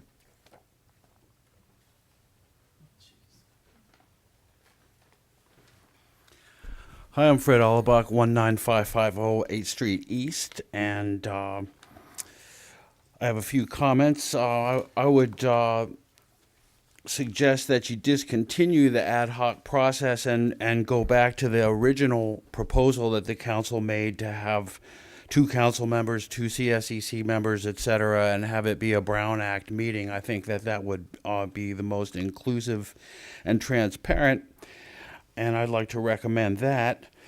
And also, I would like to make a plug again for the county food action plan, and the farmers market being the perfect venue that the city could realize its resolution that it made in 2014 to support the food action plan, and that it's an opportunity for the city to represent and include Valley citizens who can't afford all the nice stuff on the plaza. So there's been a lot of mention of different stakeholders around the plaza. So that's something that I feel strongly about. And in the portrait of Sonoma County, the Springs is an area that has Mississippi level poverty next to one of the richest cities in the country. So I think that representing those stakeholders would be important, and I think the food action plan is a way that could happen. And we tried to figure out a way that could happen, and it was hard. And so I don't know the easiest way, but I would like to see that happen. And as far as the party atmosphere and the lawn, I had some notes on that, but I'm going to lay that down because I think that the way you've addressed the music and stuff is fine, and I'm just not going to pursue that. And as far as the definition of local, that's a thorny thing, and so I think that what Amy said and what Chris said about weighting it, and I think that makes sense. But some other people think, for example, Kenwood Investments, that local is 50 miles away for hiring for a possible hotel. So that would be like Walnut Creek or Pacifica would be local. So I don't quite know what to do with that, but I wouldn't be too strict. And I think as far as let's see, I would just say I'm impressed by the way that Kathy has laid it out, and I think that the process is moving along nice. I had a lot of comments, but nice job tonight. Thank you. David Eicher, Loma Court. I don't see how some of the conditions fit the goals. For one, how does reducing the number of nights of food truck and switching the music create a social gathering place and festival event? Is reducing things. And how is the formation of an ad hoc subcommittee, which is not subject to the Brown Act, a commitment to transparency? So a couple of things there. And there was a lot of confusion in reading the resolutions, and the staff report didn't answer some of my questions, and I sent the email to both of the members of the ad hoc committee on Thursday and did not receive a reply, although Council Member Harrington did answer 3 of them tonight. And I have one of the questions is the one that Ken Brown asked is, does this mean you only have music 2 nights out of the month and not the other 3? It doesn't say that it's still allowed, and a lot of people, almost everyone I have spoke to thought that that's what that meant, and also they thought that only meant there was no food except for 2 nights a week. But there's still question of, local for vendors, you are, kind of preferring it. However, for the restaurants, it says only local restaurants are allowed behind the City Hall. So does a restaurant from Pacifica, is that local? Restaurant from Healdsburg, Napa? That would need a better definition, I would think. So also the farmers, have they been talked to in terms of moving, not only having music 2 nights a week, since hopefully they've been in favor of it. Sorry I have to take up some of my 3 minutes asking these questions when I wish they had answered before. But from what I'll recall, that the music and the prepared food was to maximize the revenue, bring in attendance for the farmers. And for my wife and I, we attend because of, it's not just the farmers market, because you have the activities, and it's for locals. And the city spends a lot of money trying to bring in tourists, a lot of the tax money. And if the city is subsidizing something here for the locals, I think that's very good. You should do that. If they have to put the entire burden and completely paid for, and it's not financially viable, then we're just going to lose it. With that said, I think that's it. I'd like to. Sounds like some of the changes were made. We were told we're just going to have some tweaks in past city council meetings and elsewhere, but it sounds like the changes that have been requested are, far more than tweaks. So, thank you. Thank you.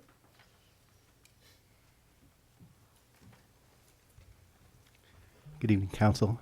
Chris Petlock, 426 Napa Road, Sonoma. I just wanted to start with saying that I would have loved to have added these comments last Monday, but I wasn't aware that there was a meeting. I actually noticed Chris hunting around at City Hall, but I was with my daughter, so I didn't feel like I could jump in and join you guys. So I don't know how that was noticed, but maybe next time we can reach out a little further. First off, renting the entire plaza makes a lot of sense. It clarifies the responsibility, and that should be considered for all events. I think, any large-scale event, they usually will say, oh, we didn't rent that part, or, whatever. I think just kind of including that with all of our large-scale events would be great. I would like to see security and crowd control addressed in the contract, if not this year, going forward. I've noticed over many years that a lot of our event organizers, their staff, have been confronted with things they shouldn't. So that should certainly be taken into account, whether that's negotiated with the safety committee or whatever. Just I don't think I think a lot of these folks have been put in situations, whether it's the confluence of alcohol and the event and the heat, it just hasn't been great sometimes. Excuse me. So the next part, I'm an accountant. I've got an MBA. I've been a controller for many companies for a long time. I've worked with events for this will be my 8th year with the CSCC. And looking at what's proposed for reducing the number of vendors, they're going to have to jack up the rent probably 40% just to stay even, without really digging into what they have going on as far as what they do within their budget. They probably, without changing anything, they'll probably be done in August. No more money. So I would consider pushing that around a little bit, allowing some flexibility just to make sure they are viable, because they will go out of business. Finally, percentage rent, that's a great idea. We looked at that, the CSC looked at that last year, but the impact would be pretty minimal. We considered that maybe a few $1,000s a year could come from percentage rent. I don't think it'll make up the difference lost with the loss of stalls.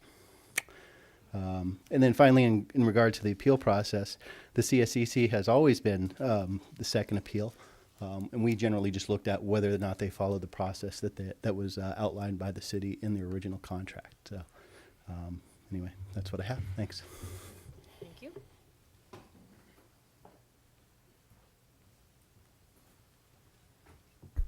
Gina Kuklis.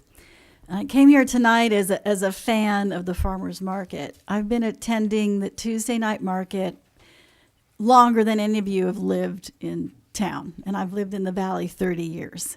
And I raised my children going to that market in the summertime. And I see families now doing what my family did.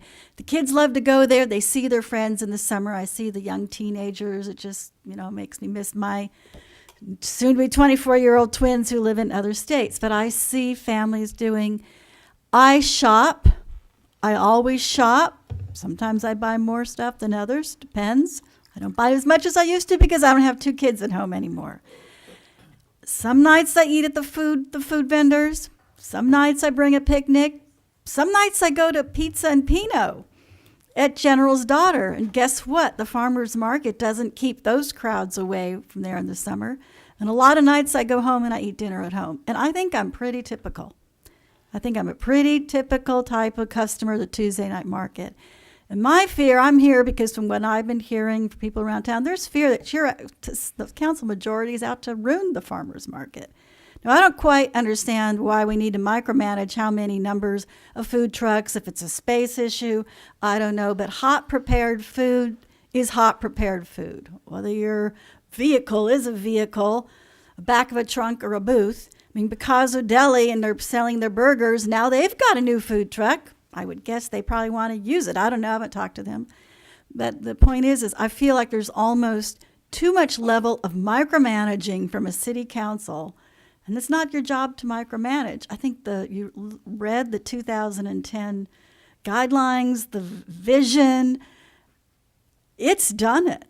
Maybe there's some tweaks. I don't know about the fees. No opinion on about that. I don't know. But I think I'm just asking you don't destroy a good thing. And I also believe, I understand their fear about the music being moved because I've gone to the market enough and I've seen it. There's less traffic. The produce vendors, you're going to have less people walking around in front of the produce vendors if you move the music, and you lack the picnicking on the lawn that goes on with the music going on. I think you destroy a positive atmosphere. The lawn, if you're worried about the lawn, I mean, the other 6 days of the week, there's nothing going on in the lawn in front of the horseshoe. You don't have people gathering. So I guess I'm just here to say, use some common sense, recognize how popular this event is. I don't think you need to do food. I don't understand the purpose of food trucks twice a month. I don't understand why that's needed, how that fixes and improves anything. Anyway, but my time's up, so thank you very much.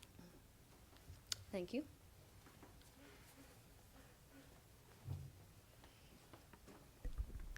Josette Broziker, 110 Loma Court. Before I had this prepared with a complete misunderstanding from reading what was in the IT. It was very unclear. It made it look as if it was two nights a month on, 2 nights a month off with prepared food and music. Very, very, very poor communication to the community. So, but still, back on January 5th, when that small group met on the plaza and I was there were some issues, addressing these problems that were talked about. And I don't see some of these common sense ideas here. One of them was to do with messiness and recycling, the idea of using community volunteers instead of spending money to go out and go around to the public and make sure that they are recycling and doing what they should, was brought up. That, is not being talked about here. And the other was, if we're worried about supporting the farmers, why not have the food vendors buy from the farmers? The farmers now are already selling to markets and restaurants. Oak Hill Farms is a good example. They have deliveries to food preparers. Why not do that instead of changing this ratio?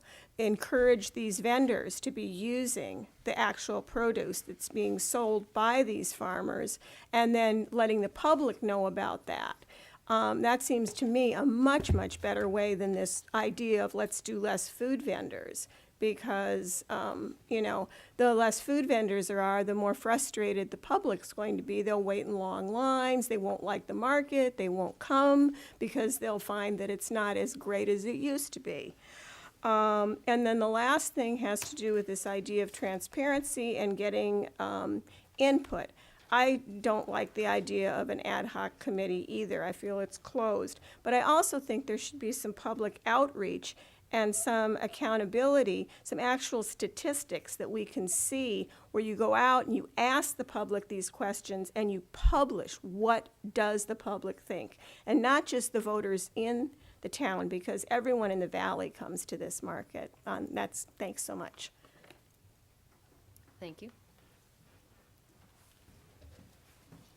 I'm sorry, I have my phone. I'm Ramey Hensman. I am here as a community member, an active participant with family that goes to the farmer's market. My business also has a food truck, not a food truck. We have a cart, an ice cream cart, as well as we are a business on the plaza. So I feel like I'm a good representation of a wide variety of people who have expressed different opinions on the plaza. I was not planning on speaking, so I didn't bring paper, which is why I have my phone, so I'm sorry about that. And I'd like to say thank you to you for exactly what you said about encouraging vendors to purchase produce from the farmers.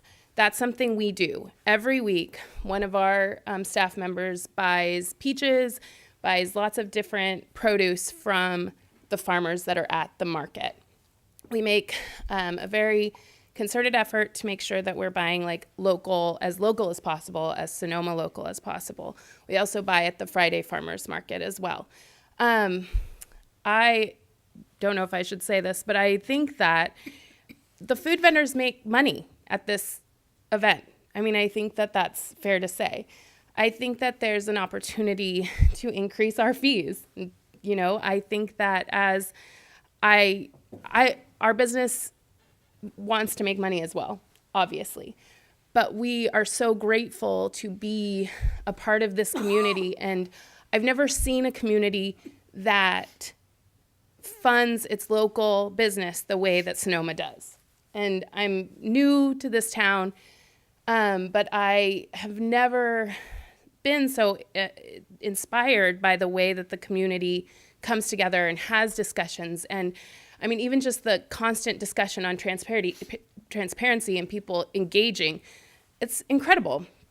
So that being said, you know, if fees are discussed, maybe encourage food vendor or prepared food people to purchase from the farmers, and maybe that's, you know, give like maybe their fees aren't as much. I don't know. I don't know what you guys have discussed, but we can work within the farmers market community, I think, to create some solutions so that we can get moving. Like even me, I want to apply. I want to make sure that we're moving forward so that we can be there in May. It impacts my entire year if I'm not included in the market, financially. And so I need to know as a business owner how I can move forward with my business planning. Another thing is, just quickly, might be going long, but now I lost my train of thought on that one, so sorry. If you're running financials for the music changing, like doing, what I understood was 2 weeks in the amphitheater and then 2 weeks on the lawn. If you're running numbers on that, you should make sure to use, May isn't as busy as June, July, and August, so make sure that you're polling people who've been there. Obviously, you probably thought of that, but just for new vendors to know that too, that like May just isn't as busy. So that's it. Thank you. Thank you. Is there any further public comments? Okay, I'm gonna bring it back, and I wrote down 3 questions that maybe someone from our ad hoc committee can answer. The first one is clarify exactly how many days a month we're gonna have music. How many days per month? Every Yeah, week there'll be music. So yeah, I think there was Yeah. some confusion that it was only gonna be 2 Tuesdays a month with music, but No, it's every week, yeah.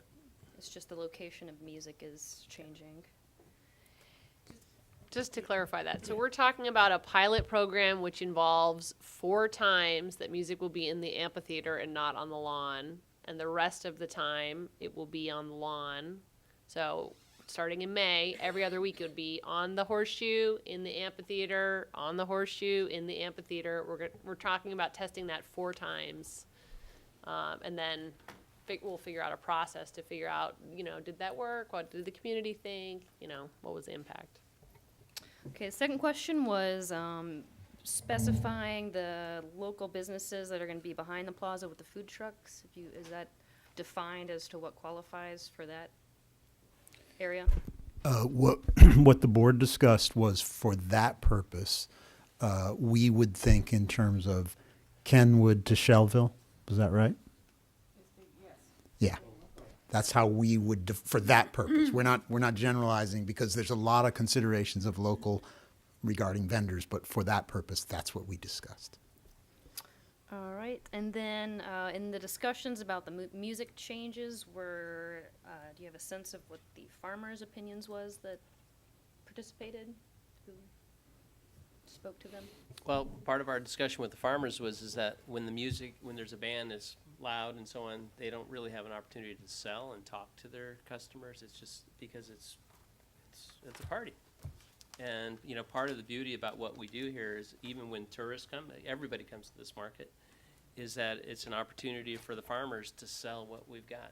And that's, you know, and if you have to yell or you can't hear, as a farmer, it's not, it's not a great thing.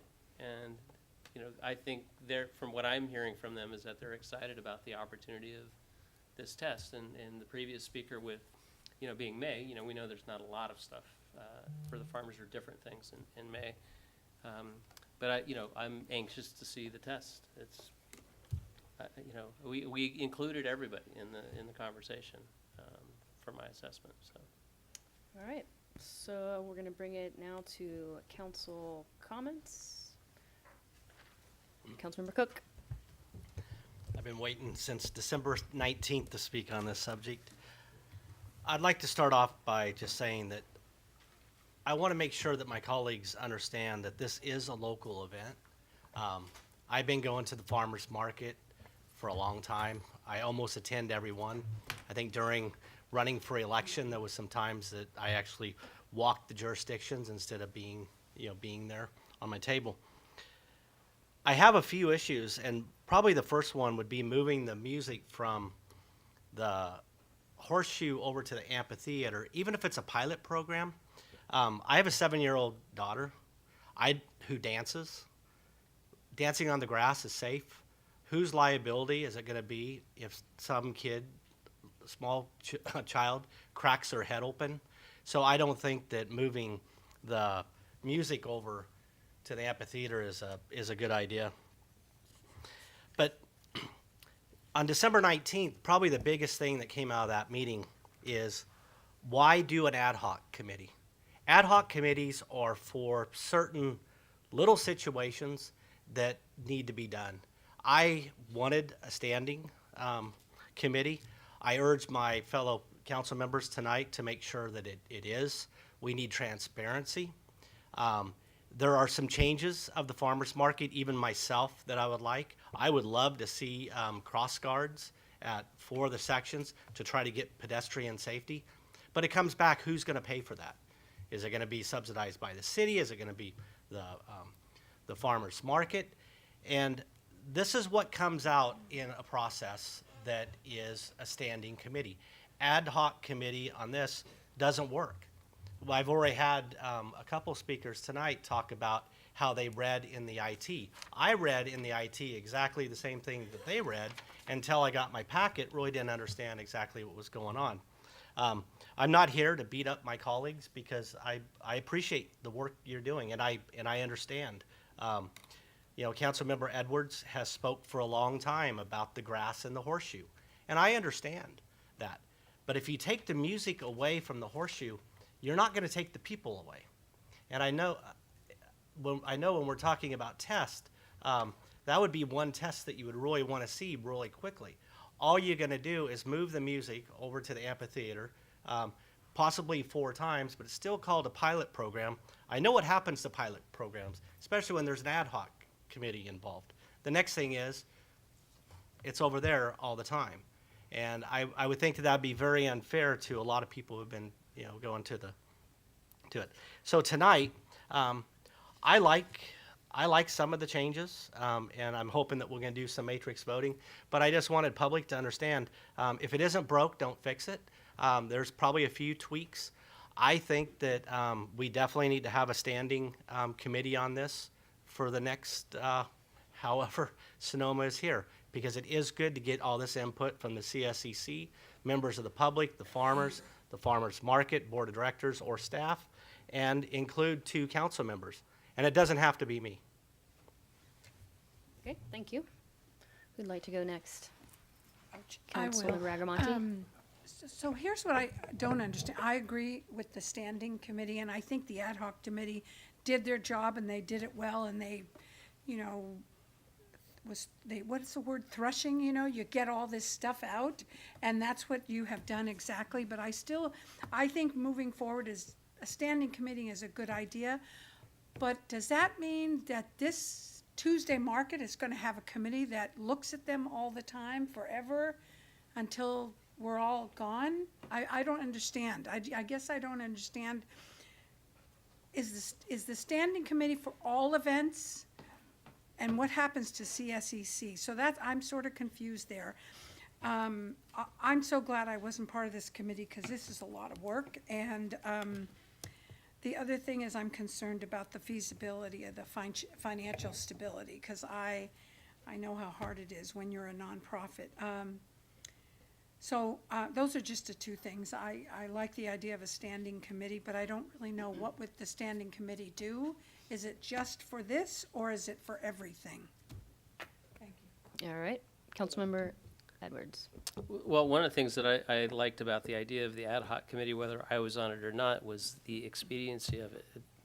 We got things done in a few meetings, and we've gotten to this point with the market, with their urgency, and I completely agree with them. There's an urgent need. We walked off the dais and spoke with the folks immediately. I mean, we got the ball moving pretty quickly, and and I don't think there's anybody who has anything to hide from anybody. It's like, what for? That doesn't make any sense. But I look at I look at Grinstead. It was built. If the IT could do a little history, look into it. We have the liability sits there every single day already.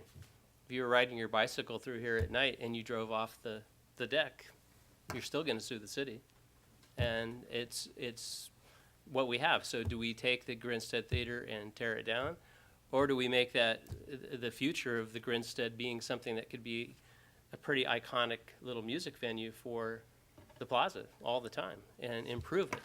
Do the electrical work so you can have the right gear for people for bands and so on. But right now we already have 2 days a month or 1 day a month that the Jazz Society is there. So we're already doing it. So I don't understand that part of it. And I have plenty of work to do. I don't really need to be on any other committees because I own 3 businesses and I'm a busy person. But saying that, I also like to get things done, and that's just what I do. That's I guess why I'm sitting here. So I'm wide open to whatever the council, the majority thinks tonight. I think we've made some really good progress. I think there's more to be made. And as far as, I would love to see the farmers actually out there selling. And I intend to try to get to as many markets as I can. I mean, I was in San Francisco at 6:30 this morning working. And I can't promise I'll be there every Tuesday, but I'm going to make a real effort to be there and continue to support the farmers. I support them directly with other things that I do, but I'm, that's my goal here. Is number one, to protect the plaza, support the farmers, because without the farmers, there is no market. That's part of that's it. That's what a certified farmers market is to promote farmers. And that's my goal. And the food vendors, it's great. I think we have a nice medium point here, but I think if the cost to rent the entire plaza, and Lisa, if you can correct me, for the whole season, what would it cost? If you actually had to pay the real fees, based on the farmer's market model, it would be about $54,000. So it's a pretty good subsidy with what we're doing, at about $200 a week. And I think if you went out and you put an RFP out to entrepreneurs, it'd get zapped up in about 2 seconds for that kind of fee. Because there's, when you think of food trucks, there's food trucks that show up in places that make $3,000-$4,000 a night. I'm not saying they're making that here, but it's like those numbers start adding up pretty quickly. And so I think there's an opportunity here to look at this and work with whatever committee the council decides.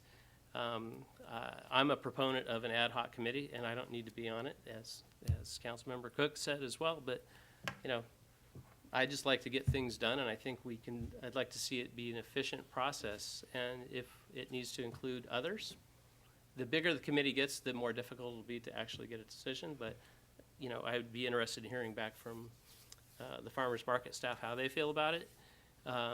As far as efficiency goes, because if we want to delay things, we can just keep delaying things. But I think when the public knows the numbers and the purpose, I think I think we're moving in the right direction here. So I'm anxious to hear what the rest of the council has to say. General comments? I'm fine also, whatever the majority thinks is best in terms of ad hoc versus noticed meetings. I just want to reiterate that Gary and I obviously were subject to the Brown Act the entire time that we were engaging in our ad hoc committee. And just because the meetings weren't formal, yes, Gary and I couldn't talk to anyone else. We were subject to the Brown Act. I mean, they weren't Brown Act meetings, but Gary and I are subject to the Brown Acts at all time that we're engaging in city business. So, at any rate, I do just want to say with regard to the ad hoc committee, and I know we've been talking about this for a long time, but I just want to point out that on Martin Luther King Day, the farmers market folks and Gary and myself and Kathy and Lisa and the farmers, we spent at least half a day on that holiday day here in City Hall doing this work, and people have worked super hard on this with incredible willingness to spend their time on it. So I hope that we adopt the super majority of the things we've discussed here, and I think that it's going to be a smashing success. Thank you. I'll say a couple words before we jump into trying to find a consensus, but I am thankful for the ad hoc committee for putting the time. Very thankful to the Farmers Market Board for willing to embark on this journey of experimentation this summer. And my hope is by the end of the summer, with a renewed sense of like our expectations and values, and moving into a more long-term relationship where people, you guys, perhaps feel you can start planning a little bit further ahead because you'll have a contract. But I think this summer, it's gonna be a little interesting. Some things might not work, but I think that we're all committed to making sure that it does work. So if anything is a complete disaster, we can. I don't think any of us want to see this event fail. And I think, this event, it's sort of grown to be, it's something that the community feels like they own, which I think is why the committee structure is so important, because the community needs to feel like they are, a part of deciding what happens to it, because it's beyond just an event. It's, an institution here. So I don't take that for granted. So we have two, at the end of this item, there's two potential actions we could be doing. The first is addressing the resolution and the conditions. We'll hit that one first, and then we'll come back and talk about the committee structure. So we need to get to a point where, there's some agreement about, whether this is a resolution that we want to pass and what the conditions will be. I will say that I also met with a couple people from the farmers market, and they seem to agree that this is sort of a good starting place. Except the question I did have, I'm going back to Jeff Walter, city attorney.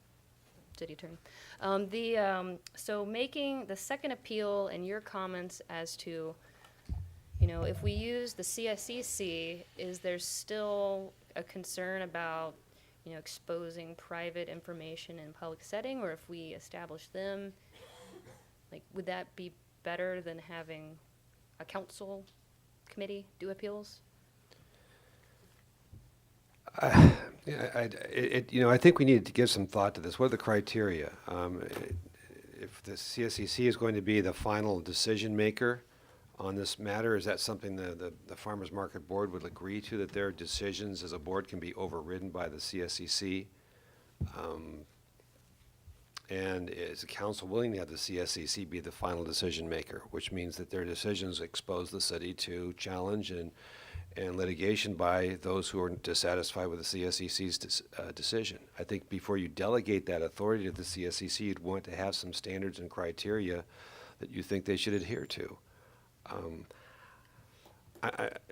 Kathy and I were chatting about maybe other ways to skin this cat, and maybe the way you do it, depending on the Farmers Market Board of Directors, is have the board be required to submit to the person that they've decided not to, on appeal, let's assume they've upheld the decision, the lower echelon decision not to use a particular vendor, that they would submit some kind of writing to that vendor explaining the reasons for the denial, and maybe that decision, that written decision, be copied to the council.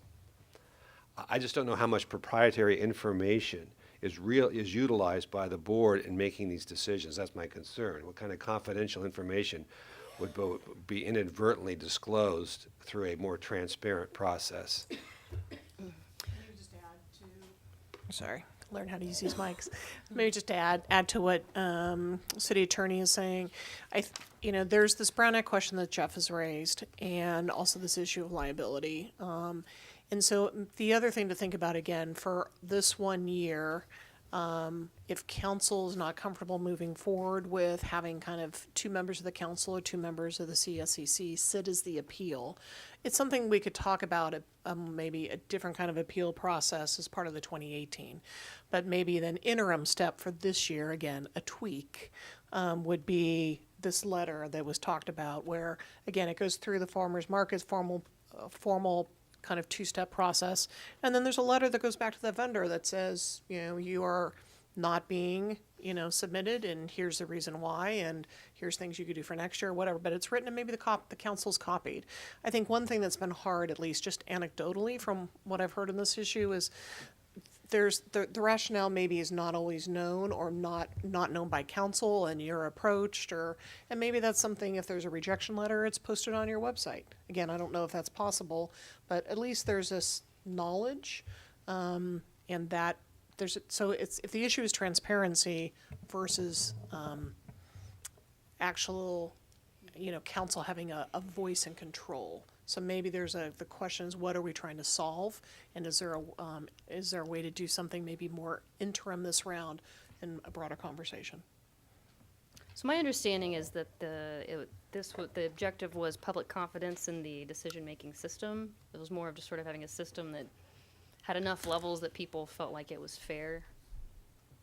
If you'd like to elaborate. We, and I think you guys would agree, we never envisioned that having whoever present at the appeal would give them override ability. It was really about the applicant feeling they had been fairly heard and adding in. I think what we envisioned was the process is, okay, and it's public. Our meetings are public and the appeals are public, okay? So we listen to the vendor come to us and appeal, and then they leave, and then we have a discussion, and if someone was present from the city, they would be involved in that discussion and give their input, but it was ultimately still our decision. It was about a transparency thing and a perception that they had been heard. Is that fair to say? Do you guys think? Councilmember Edwards? Yeah, it was about input, but no vote. I mean, it was about, if an ad hoc committee or a standing committee is sitting there, there's no vote, or a CSEC member, whatever it is, it just allows them to feel like they've been heard with whatever that issue happens to be, without having a vote on the. So in some ways it's I'll get used to this. In some ways it's an ex officio for an appeal process. It's another way to think about that. So it's not a vote. Where it's not just, well, he said, she said, it's like you have somebody who sits on whatever body, it doesn't matter to me whether it's CSEC or council. I think at the stage we're at, I think council would be a better situation, or maybe one CSEC person and one council person, but they have no vote, just they have ears, that's it. And as far as the process that it currently works, although we don't necessarily put it in writing, we do what you said. We call the vendor back and we explain to them what the decision was and why we did it. And it would be easy, of course, to put that in writing, but we just haven't gone to that extent. All right, so do we have a suggested I think better way to say this without? Well, I think on the appeal, we'll get to that as we walk through. I think our city attorney is mulling a little bit. Let's let him mull a little bit, and then we'll come back to this Madam this Mayor, topic. Through the mayor, I'm still asking that question. Standing at large, what does, forever? And they're the only ones? I guess I'm not understanding that. So the recommendation from the committee was that it'd be an ad hoc, and from the conversation they had was that it would be an ad hoc just for the farmer's market, not for all special events. So just for the farmer's market. And it would just be to assist as we go through the 2017 kind of process. One, the evaluation. Two, looking at feedback, and then helping develop collaboratively with the board, developing kind of here's how it's working and what could that process look like. Again, if this is a council discretion issue. The ad hoc, definitely from the time constraint we had before, it was important to add ad hoc just because of timing didn't allow to have all the proper noticing. If council wants to have this be more of a standing committee, doesn't mean it's forever committee. It could still be a standing committee for a period of 6 months, 9 months, or whatever, that would be working, both with staff, but again, and with the committee and with the public. And those meetings then would be public. They'd be noticed. They'd be given 24 hours notice, but typically we'd be doing 72-hour notice where we could. And so there would be opportunity for public comment at any time the two members of the council would be getting together to talk about this topic. Thank you. From here, I feel like we could, so now we're focusing on the resolution and the conditions attached to it.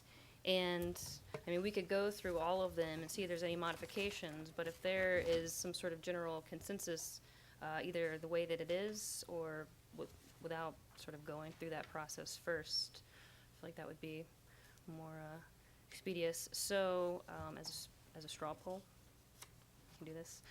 Is there support for the conditions as is right now? Yes. Yes. No. No.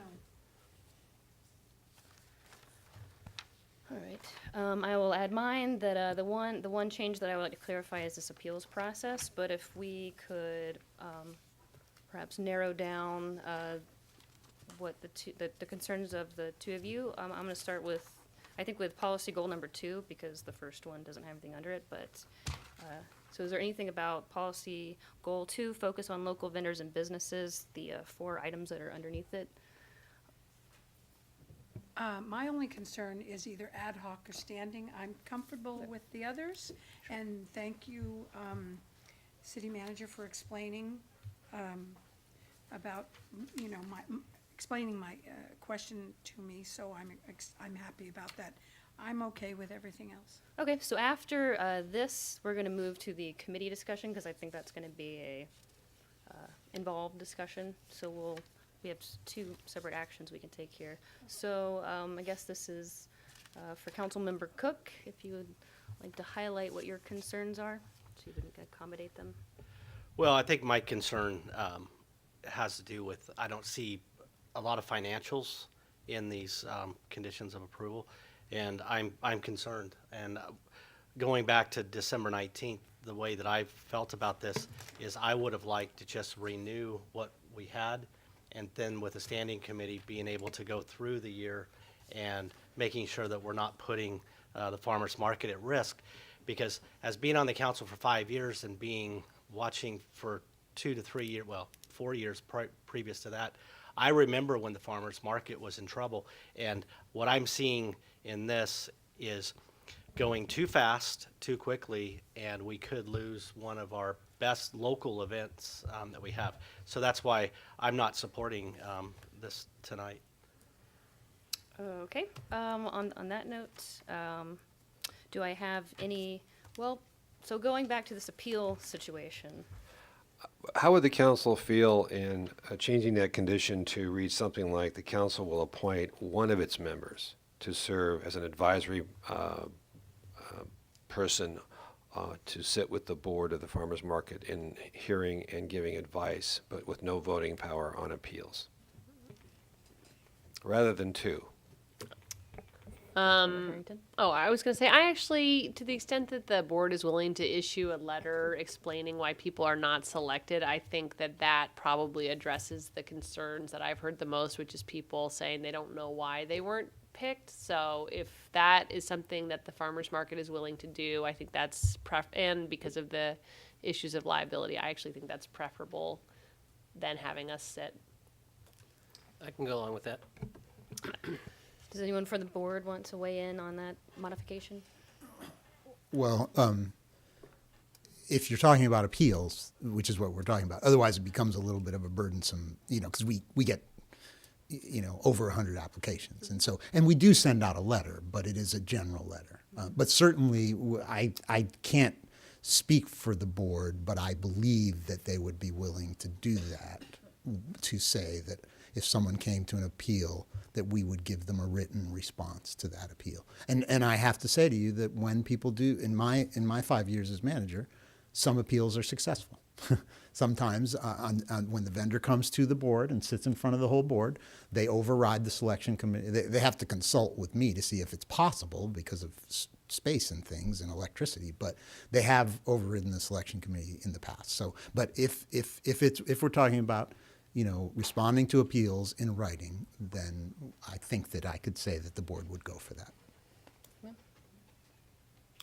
All right, so this would be modified to say, would it be an additional appeal, a second appeal, or this would just be the first appeal would include a written letter?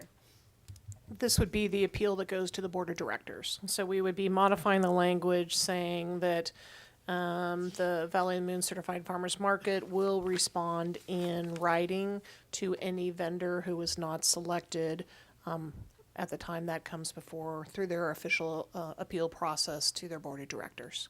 Some general language of that genre. Good. Councilmember Cook? Yeah, I just wanted to say that I do agree with Councilmember Harrington and Councilmember Edwards on that, if we're doing the straw poll, as long as it's okay with the farmers market. Okay, with that clarified, now still on the resolution and the conditions, does anyone have a motion? I move that we approve the conditions listed on Exhibit A with the modification that was just made concerning the appeals process. Oh, thanks. Well, we don't have a number. Oh, okay. I move that we adopt, thank you. I move that we adopt a resolution of the City Council of the City of Sonoma approving and consenting to a 1-year extension of the Valley of the Moon Certified Farmers Market agreement for the management of the Tuesday night farmers market in the plaza for the market season 2017, May through October, including approval of 2017 conditions as shown on Exhibit A with the modification just made concerning the appeal process. Second. All right, now on that, can I get a roll call, unless there's any more comments on this item? Okay, roll call vote, please. Councilmember Harrington? Aye. Councilmember Agramonte? Aye. Mayor Pro Tem Edwards? Yes. Councilmember Cook? No.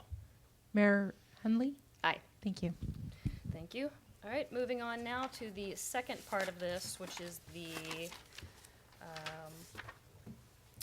summer subcommittee, sort of the composition of this. Councilmember Cook? If I could start out, the reason I'd like to see it as a standing committee, I've already stated how I feel about that. But I want my colleagues to also know, we're all business people up here, most of the council members.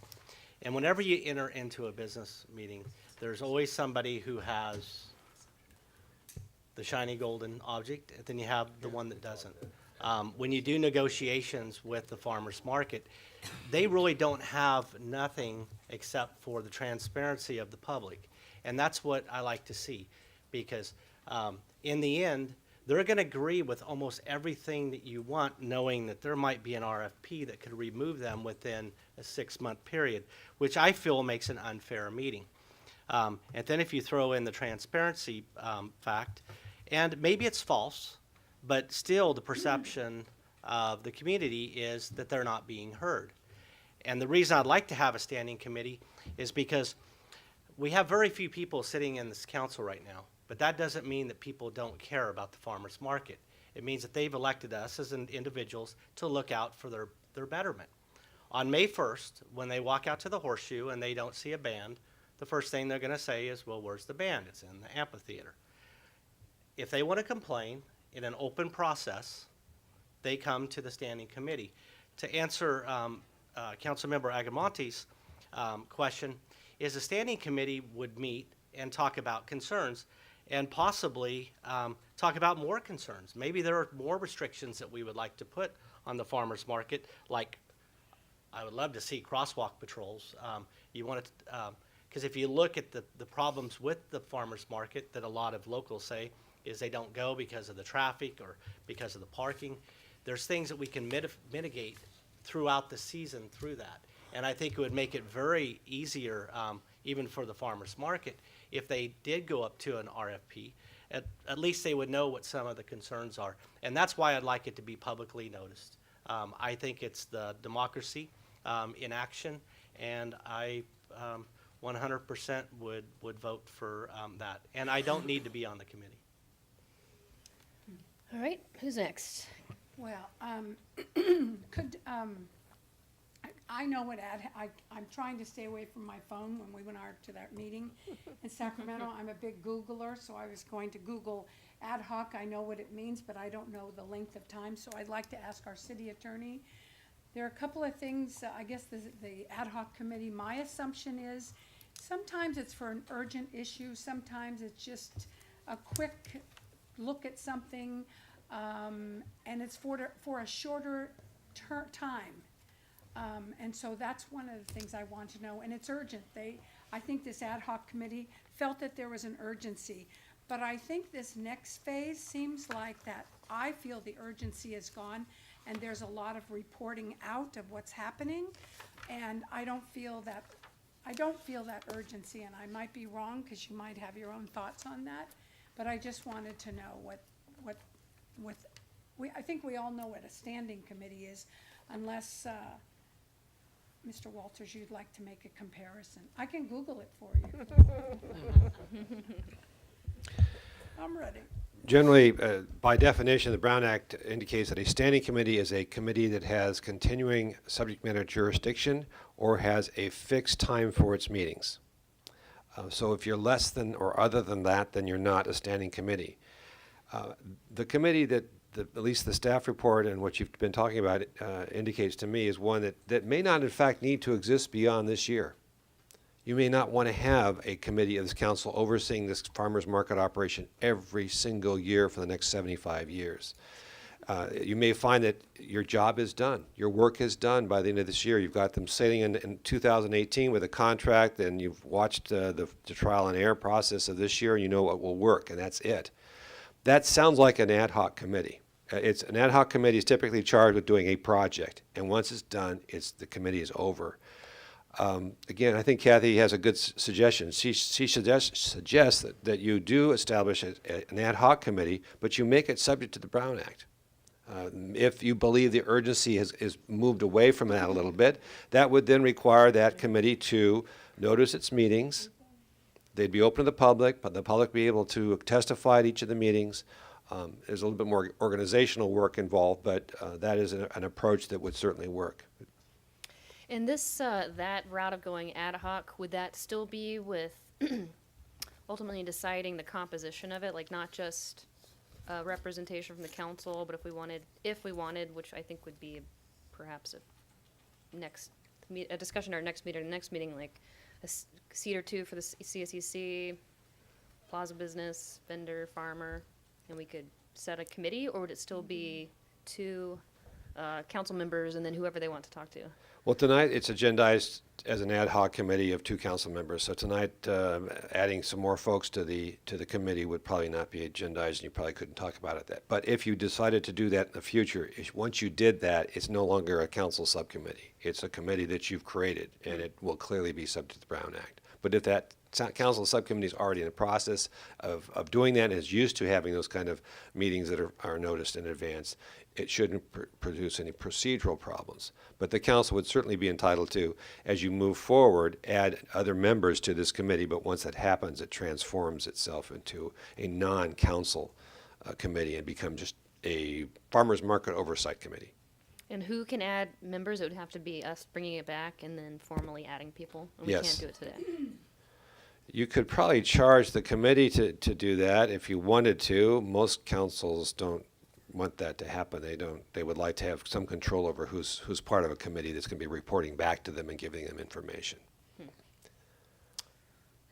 And that might be something the committee itself could consider. You could charge this committee of giving some thought to whether it wants to have permanent members working with them, alongside them, and come back at a future council meeting with a list of the type of folks that this subcommittee would like to have working with them. During the duration of the committee, Sure, it can you know, until we're all dead and gone. No, Okay. you know, the committee can meet for, through, let's see, this is, maybe it starts meeting in next month in February, even March. After the first meeting, it realizes it really would be helpful and more expeditious if it had 4 more members representing the following stakeholders. It would come back at the end of March, at the second meeting in March, the council, and say, we are recommending you add 4 members and transform this into the Farmers Market Advisory Committee. Further comment on this issue? I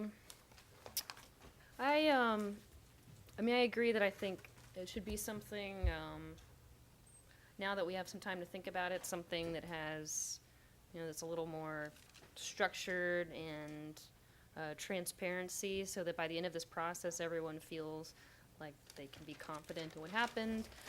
I agree that, you know, beyond either, you know, the two results could either be a negotiated contract or an RFP, and maybe the lifespan would be only beyond the RFP selection, and then it would dissolve and we wouldn't need it anymore. And I don't see this group as, you know, monitor or sort of managing the market this year. I think they can use this year as, you know, sort of like a, while they're discussing, they can use what's going on now to influence how they're developing their opinions that we're going to talk about at the end of the summer. But I don't see it as sort of being involved and, you know, telling this year's market what to do. I mean, maybe if there's some issues that come up and with our conditions, maybe they can talk about it. So, but I just, either whether it's going to be just 2 council members or the composition of it,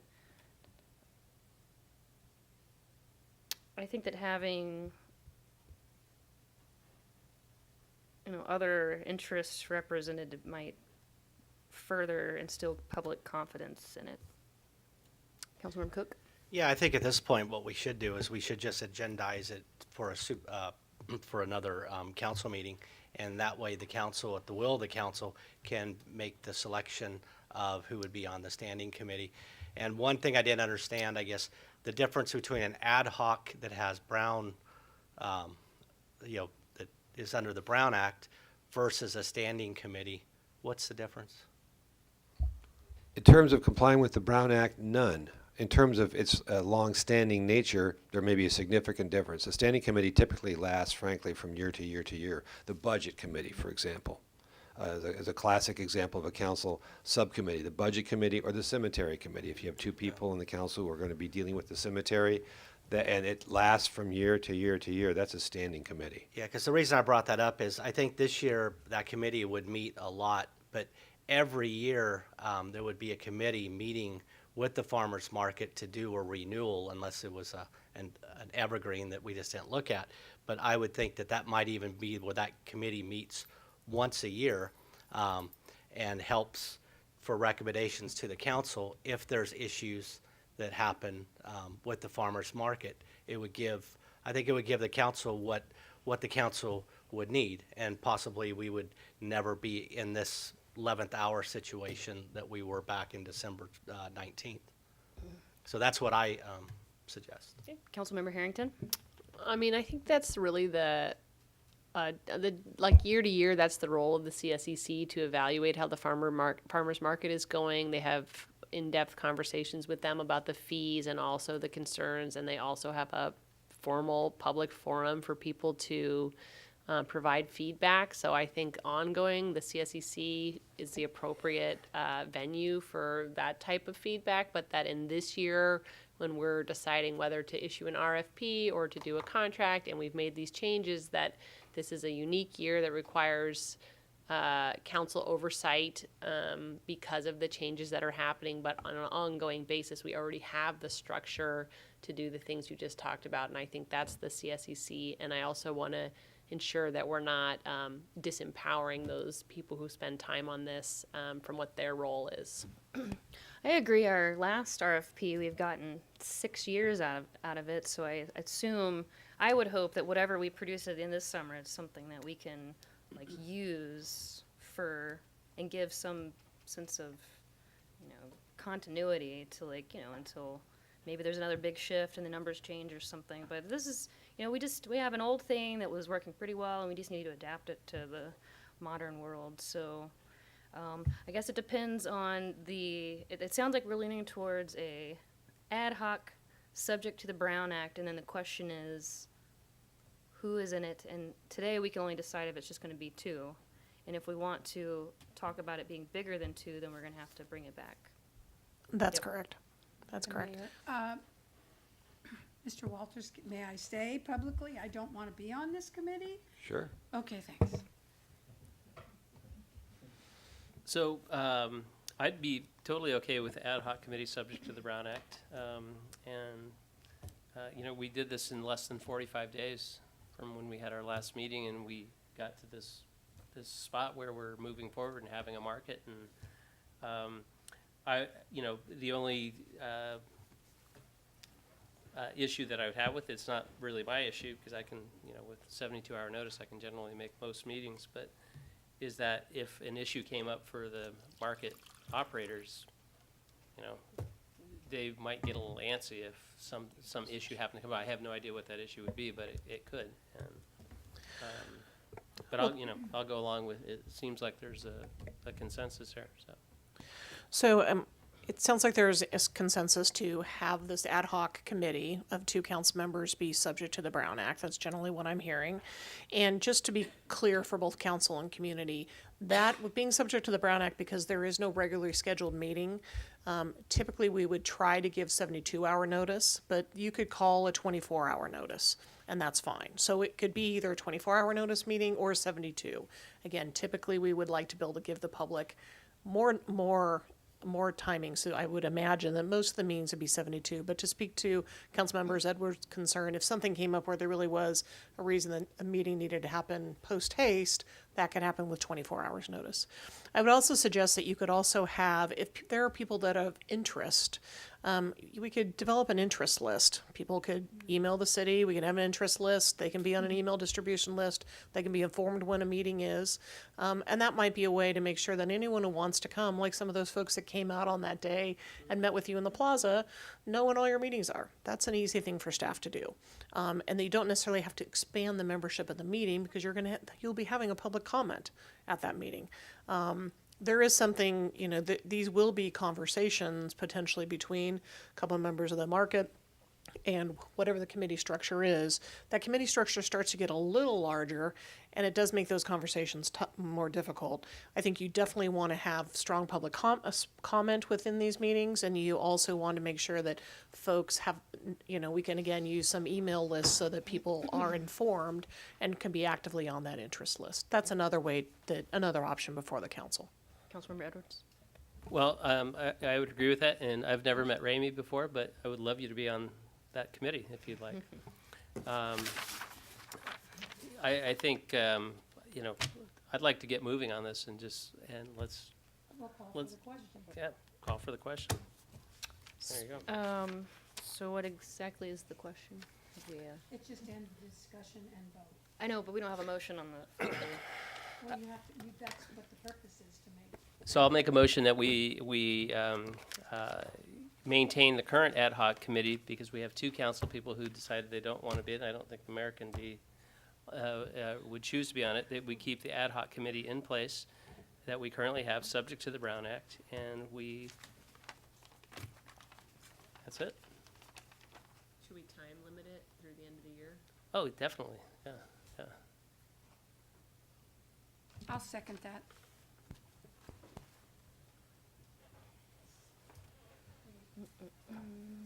And are there going to be status updates back to the council, or do we just get to wait till the end to see what the surprise is? No, I think the way to do that is through your council member reports at the end of the meeting. That can be done. We can also make sure if there's, again, since it's a Brown Act, there'll be minutes taken, there'll be an agenda, and we can make sure the council's on that distribution list so that you're apprised on that as well. All right, Councilmember Edwards? And if I bump into Chris at Pete's, we can have whatever conversation we want without. You can, versus if Chris Wood's on the committee, you would not be able to have that conversation because then you would be subject to the Brown Act. There you go. Thank you. All right, can I get a roll call vote, please? Councilmember Harrington. Aye. Councilmember Agramonte. Mayor Pro Tem Edwards. Yes. Councilmember Cook. Aye. Mayor Hunley. Aye. Thank you. All right, thank you all very much. Moving on to item 7C, discussion, consideration, and possible action regarding a request by Councilmember Harrington to discuss the creation of a youth commission and/or other youth leadership and engagement models. I will hand it over to the city manager. Yes, so just a bit on process, and then I'll turn it to Councilmember Harrington. The council has a policy set that, and the process for adding an agenda to the council agenda is that there's an email that comes to the city manager 10 days before. Councilmember Harrington sent this to prior manager in December and asked that this be added. And then we look to add it within the next couple meetings. So the item here is a request for Councilmember Harrington for the council to have a conversation about the Youth Commission. I always think of this as a two-step process. This is a request of step one. So it's on the agenda as notice so you all can have a conversation of, do you want to agendize this to have a more robust conversation? So you're not saying, yes, I want to, no, I don't want to, but you are saying at this point that you do want to have a conversation agendized. And then we would be agendizing the conversation. And the only other piece that I would add as staff, there was an article by the League of California Cities or Institute for Local Government that I attached to the staff report as some background. And if the council is interested in agendizing this conversation, I would ask that we get a couple of months out so that staff can look at some best practices, look at some models, and bring you some things back so that you can have a more robust conversation at the true step two of this process. So with that, I'll turn it to Councilmember Harrington to talk about why she wanted to have this on the agenda. Well, I'm very excited about this, and I've talked to a number of people in Sonoma. I talked to the superintendent of schools. I talked to other people from the Boys and Girls Club and other youth facing organizations, and there's so much enthusiasm for not only developing leaders and inspiring kids about government and giving them a real role in our town, a formal role here through our city, but also to solicit input and feedback and ideas and suggestions from kids, specifically ages 13 to 18, who we have fewer services for than we do for little kids. For little kids, there's dancing and singing and sports and art. There's so many things in this town for younger children. But when we get to high school, just because we're a small town, there are fewer activities for them to do. And I think this is an exciting opportunity to have our youth leaders develop and tell us what are some things that we could do as a town to support them and create opportunities for them to grow and contribute to our town. So with that,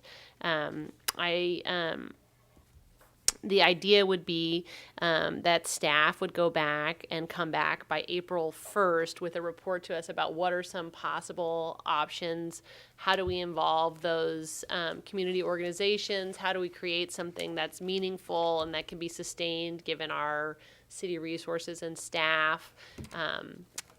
But I think that this is a good opportunity to also involve some of the great nonprofits we have, and I'm really excited about it.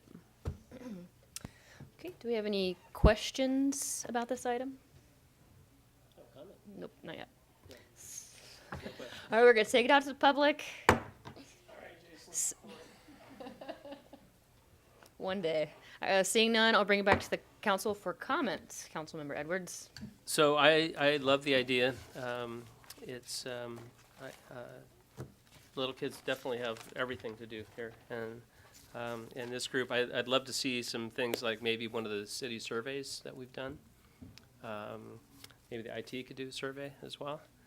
But possibly hold a couple of town hall meetings with a couple of council members or whoever's interested. And then, you know, and maybe tie in some of the leaders, like you talked about, Boys and Girls Club, et cetera.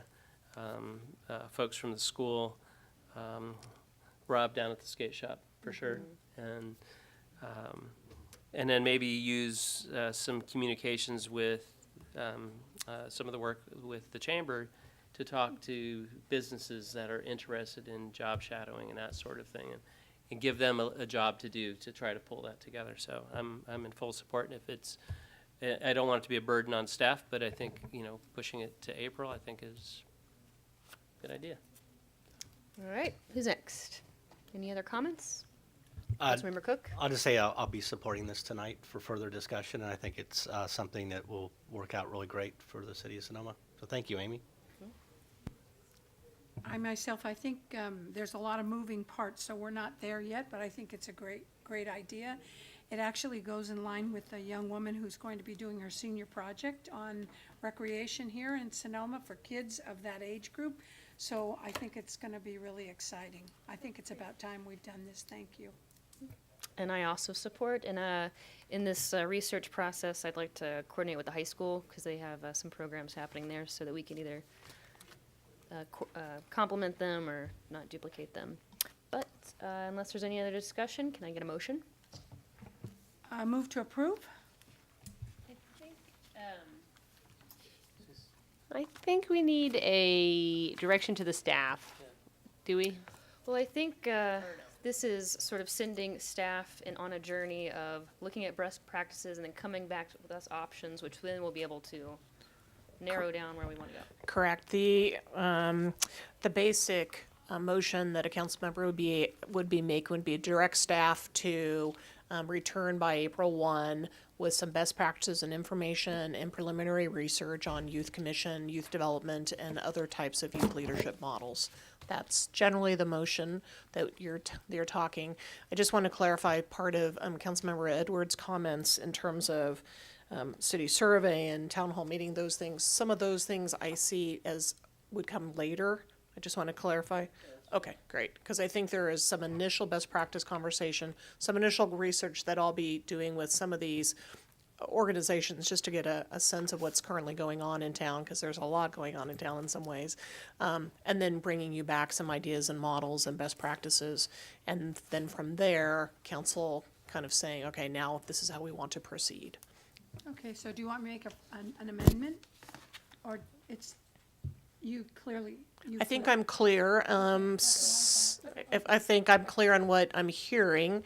But again, so I think the motion or the action council's directing us is to return by April 1 and to look at a youth commission or youth coalition best practices in youth leadership and youth development to return with council with options.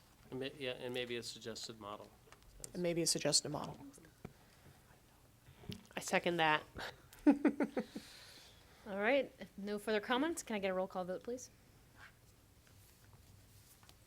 Harrington? Aye. Councilmember Agramonte? Aye. Mayor Pro Tem Edwards? Yes. Councilmember Cook? Aye. Mayor Hunley? Aye. Thank you. And with that, we are going to take a very, very short 2-minute break.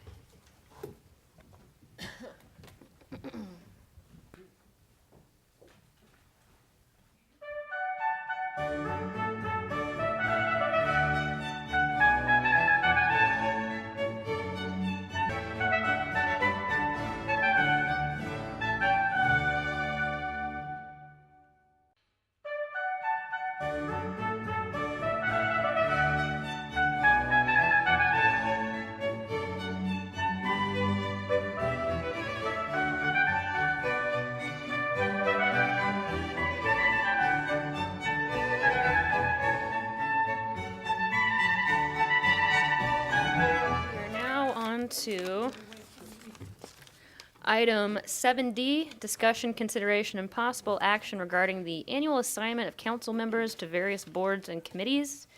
I have here in my hands the board assignments, but I spoke to all of you about these. And I am instructed that we need to ratify them. If there's any questions, I will take it out to public comments. Public comments, seeing none, coming back. Comments or action? Motion to ratify. Second. Just one question. Why is the League of California Cities North Bay Division blank? Would you like to explain this, city manager?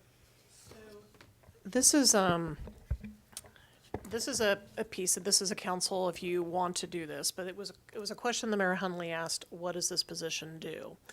We are, and our clerk can remind me if I'm wrong, we're, I believe, one of the few cities that have this. The reality is there's an expectation that hopefully all of you go to these meetings, only have one person reporting out. So this is not something that's typically done. Typically a number of you go, and when you do go, you typically come back at a council meeting and you each report out a little bit of what you learned. So it kind of felt like for some reason maybe historically it was done, but it didn't seem like there was a purpose. And so as we investigated it, we thought maybe this one was not one that we needed. Add something? Yeah, can we ask, can we ask City Clerk Barr to speak to? Just one thing I did want to mention and add to that, when I spoke with the public representative, our public affairs manager, Nancy Hall Bennett, this afternoon, the one thing that she did say was that some cities that, and as City Manager Caprella said, this is not typical that cities have this position, but some were using it that would be their designated voting delegate at the league, the annual conference. Typically, if the mayor attends, in most cities, the mayor is your voting delegate. That's who you usually. I think historically, we, at a meeting, we've had on the agenda that we've picked that person. That's exactly. Yeah. So it's kind of they're kind of in conflict with each other. Yeah, and I'm used to seeing that decision of who's going to vote at the league come to the council too, because not every council member just goes to the league conference always, and sometimes you need to figure out who that's going to be. Okay, we have a motion, we have a second. Any further comments? No, other than I can't put that on my profile, I guess, right, for Facebook? I don't think you, neither of us knew we were even on this list for last year. Can I get a roll call vote, please? Councilmember Harrington? Aye. Councilmember Agarmonte? Aye. Mayor Pro Tem Edwards? Yes. Councilmember Cook? Aye. Mayor Hunley? Aye. Thank you. All right, moving on, council members' reports and comments. Anybody? Yep. Coming out of the holiday season, I am going to turn it over to the city manager for comments and announcements. I have nothing this time either. Thank you. Okay. And I will once again open public comments. Seeing none, bring it back, and we are adjourned. Thank you. You were closer.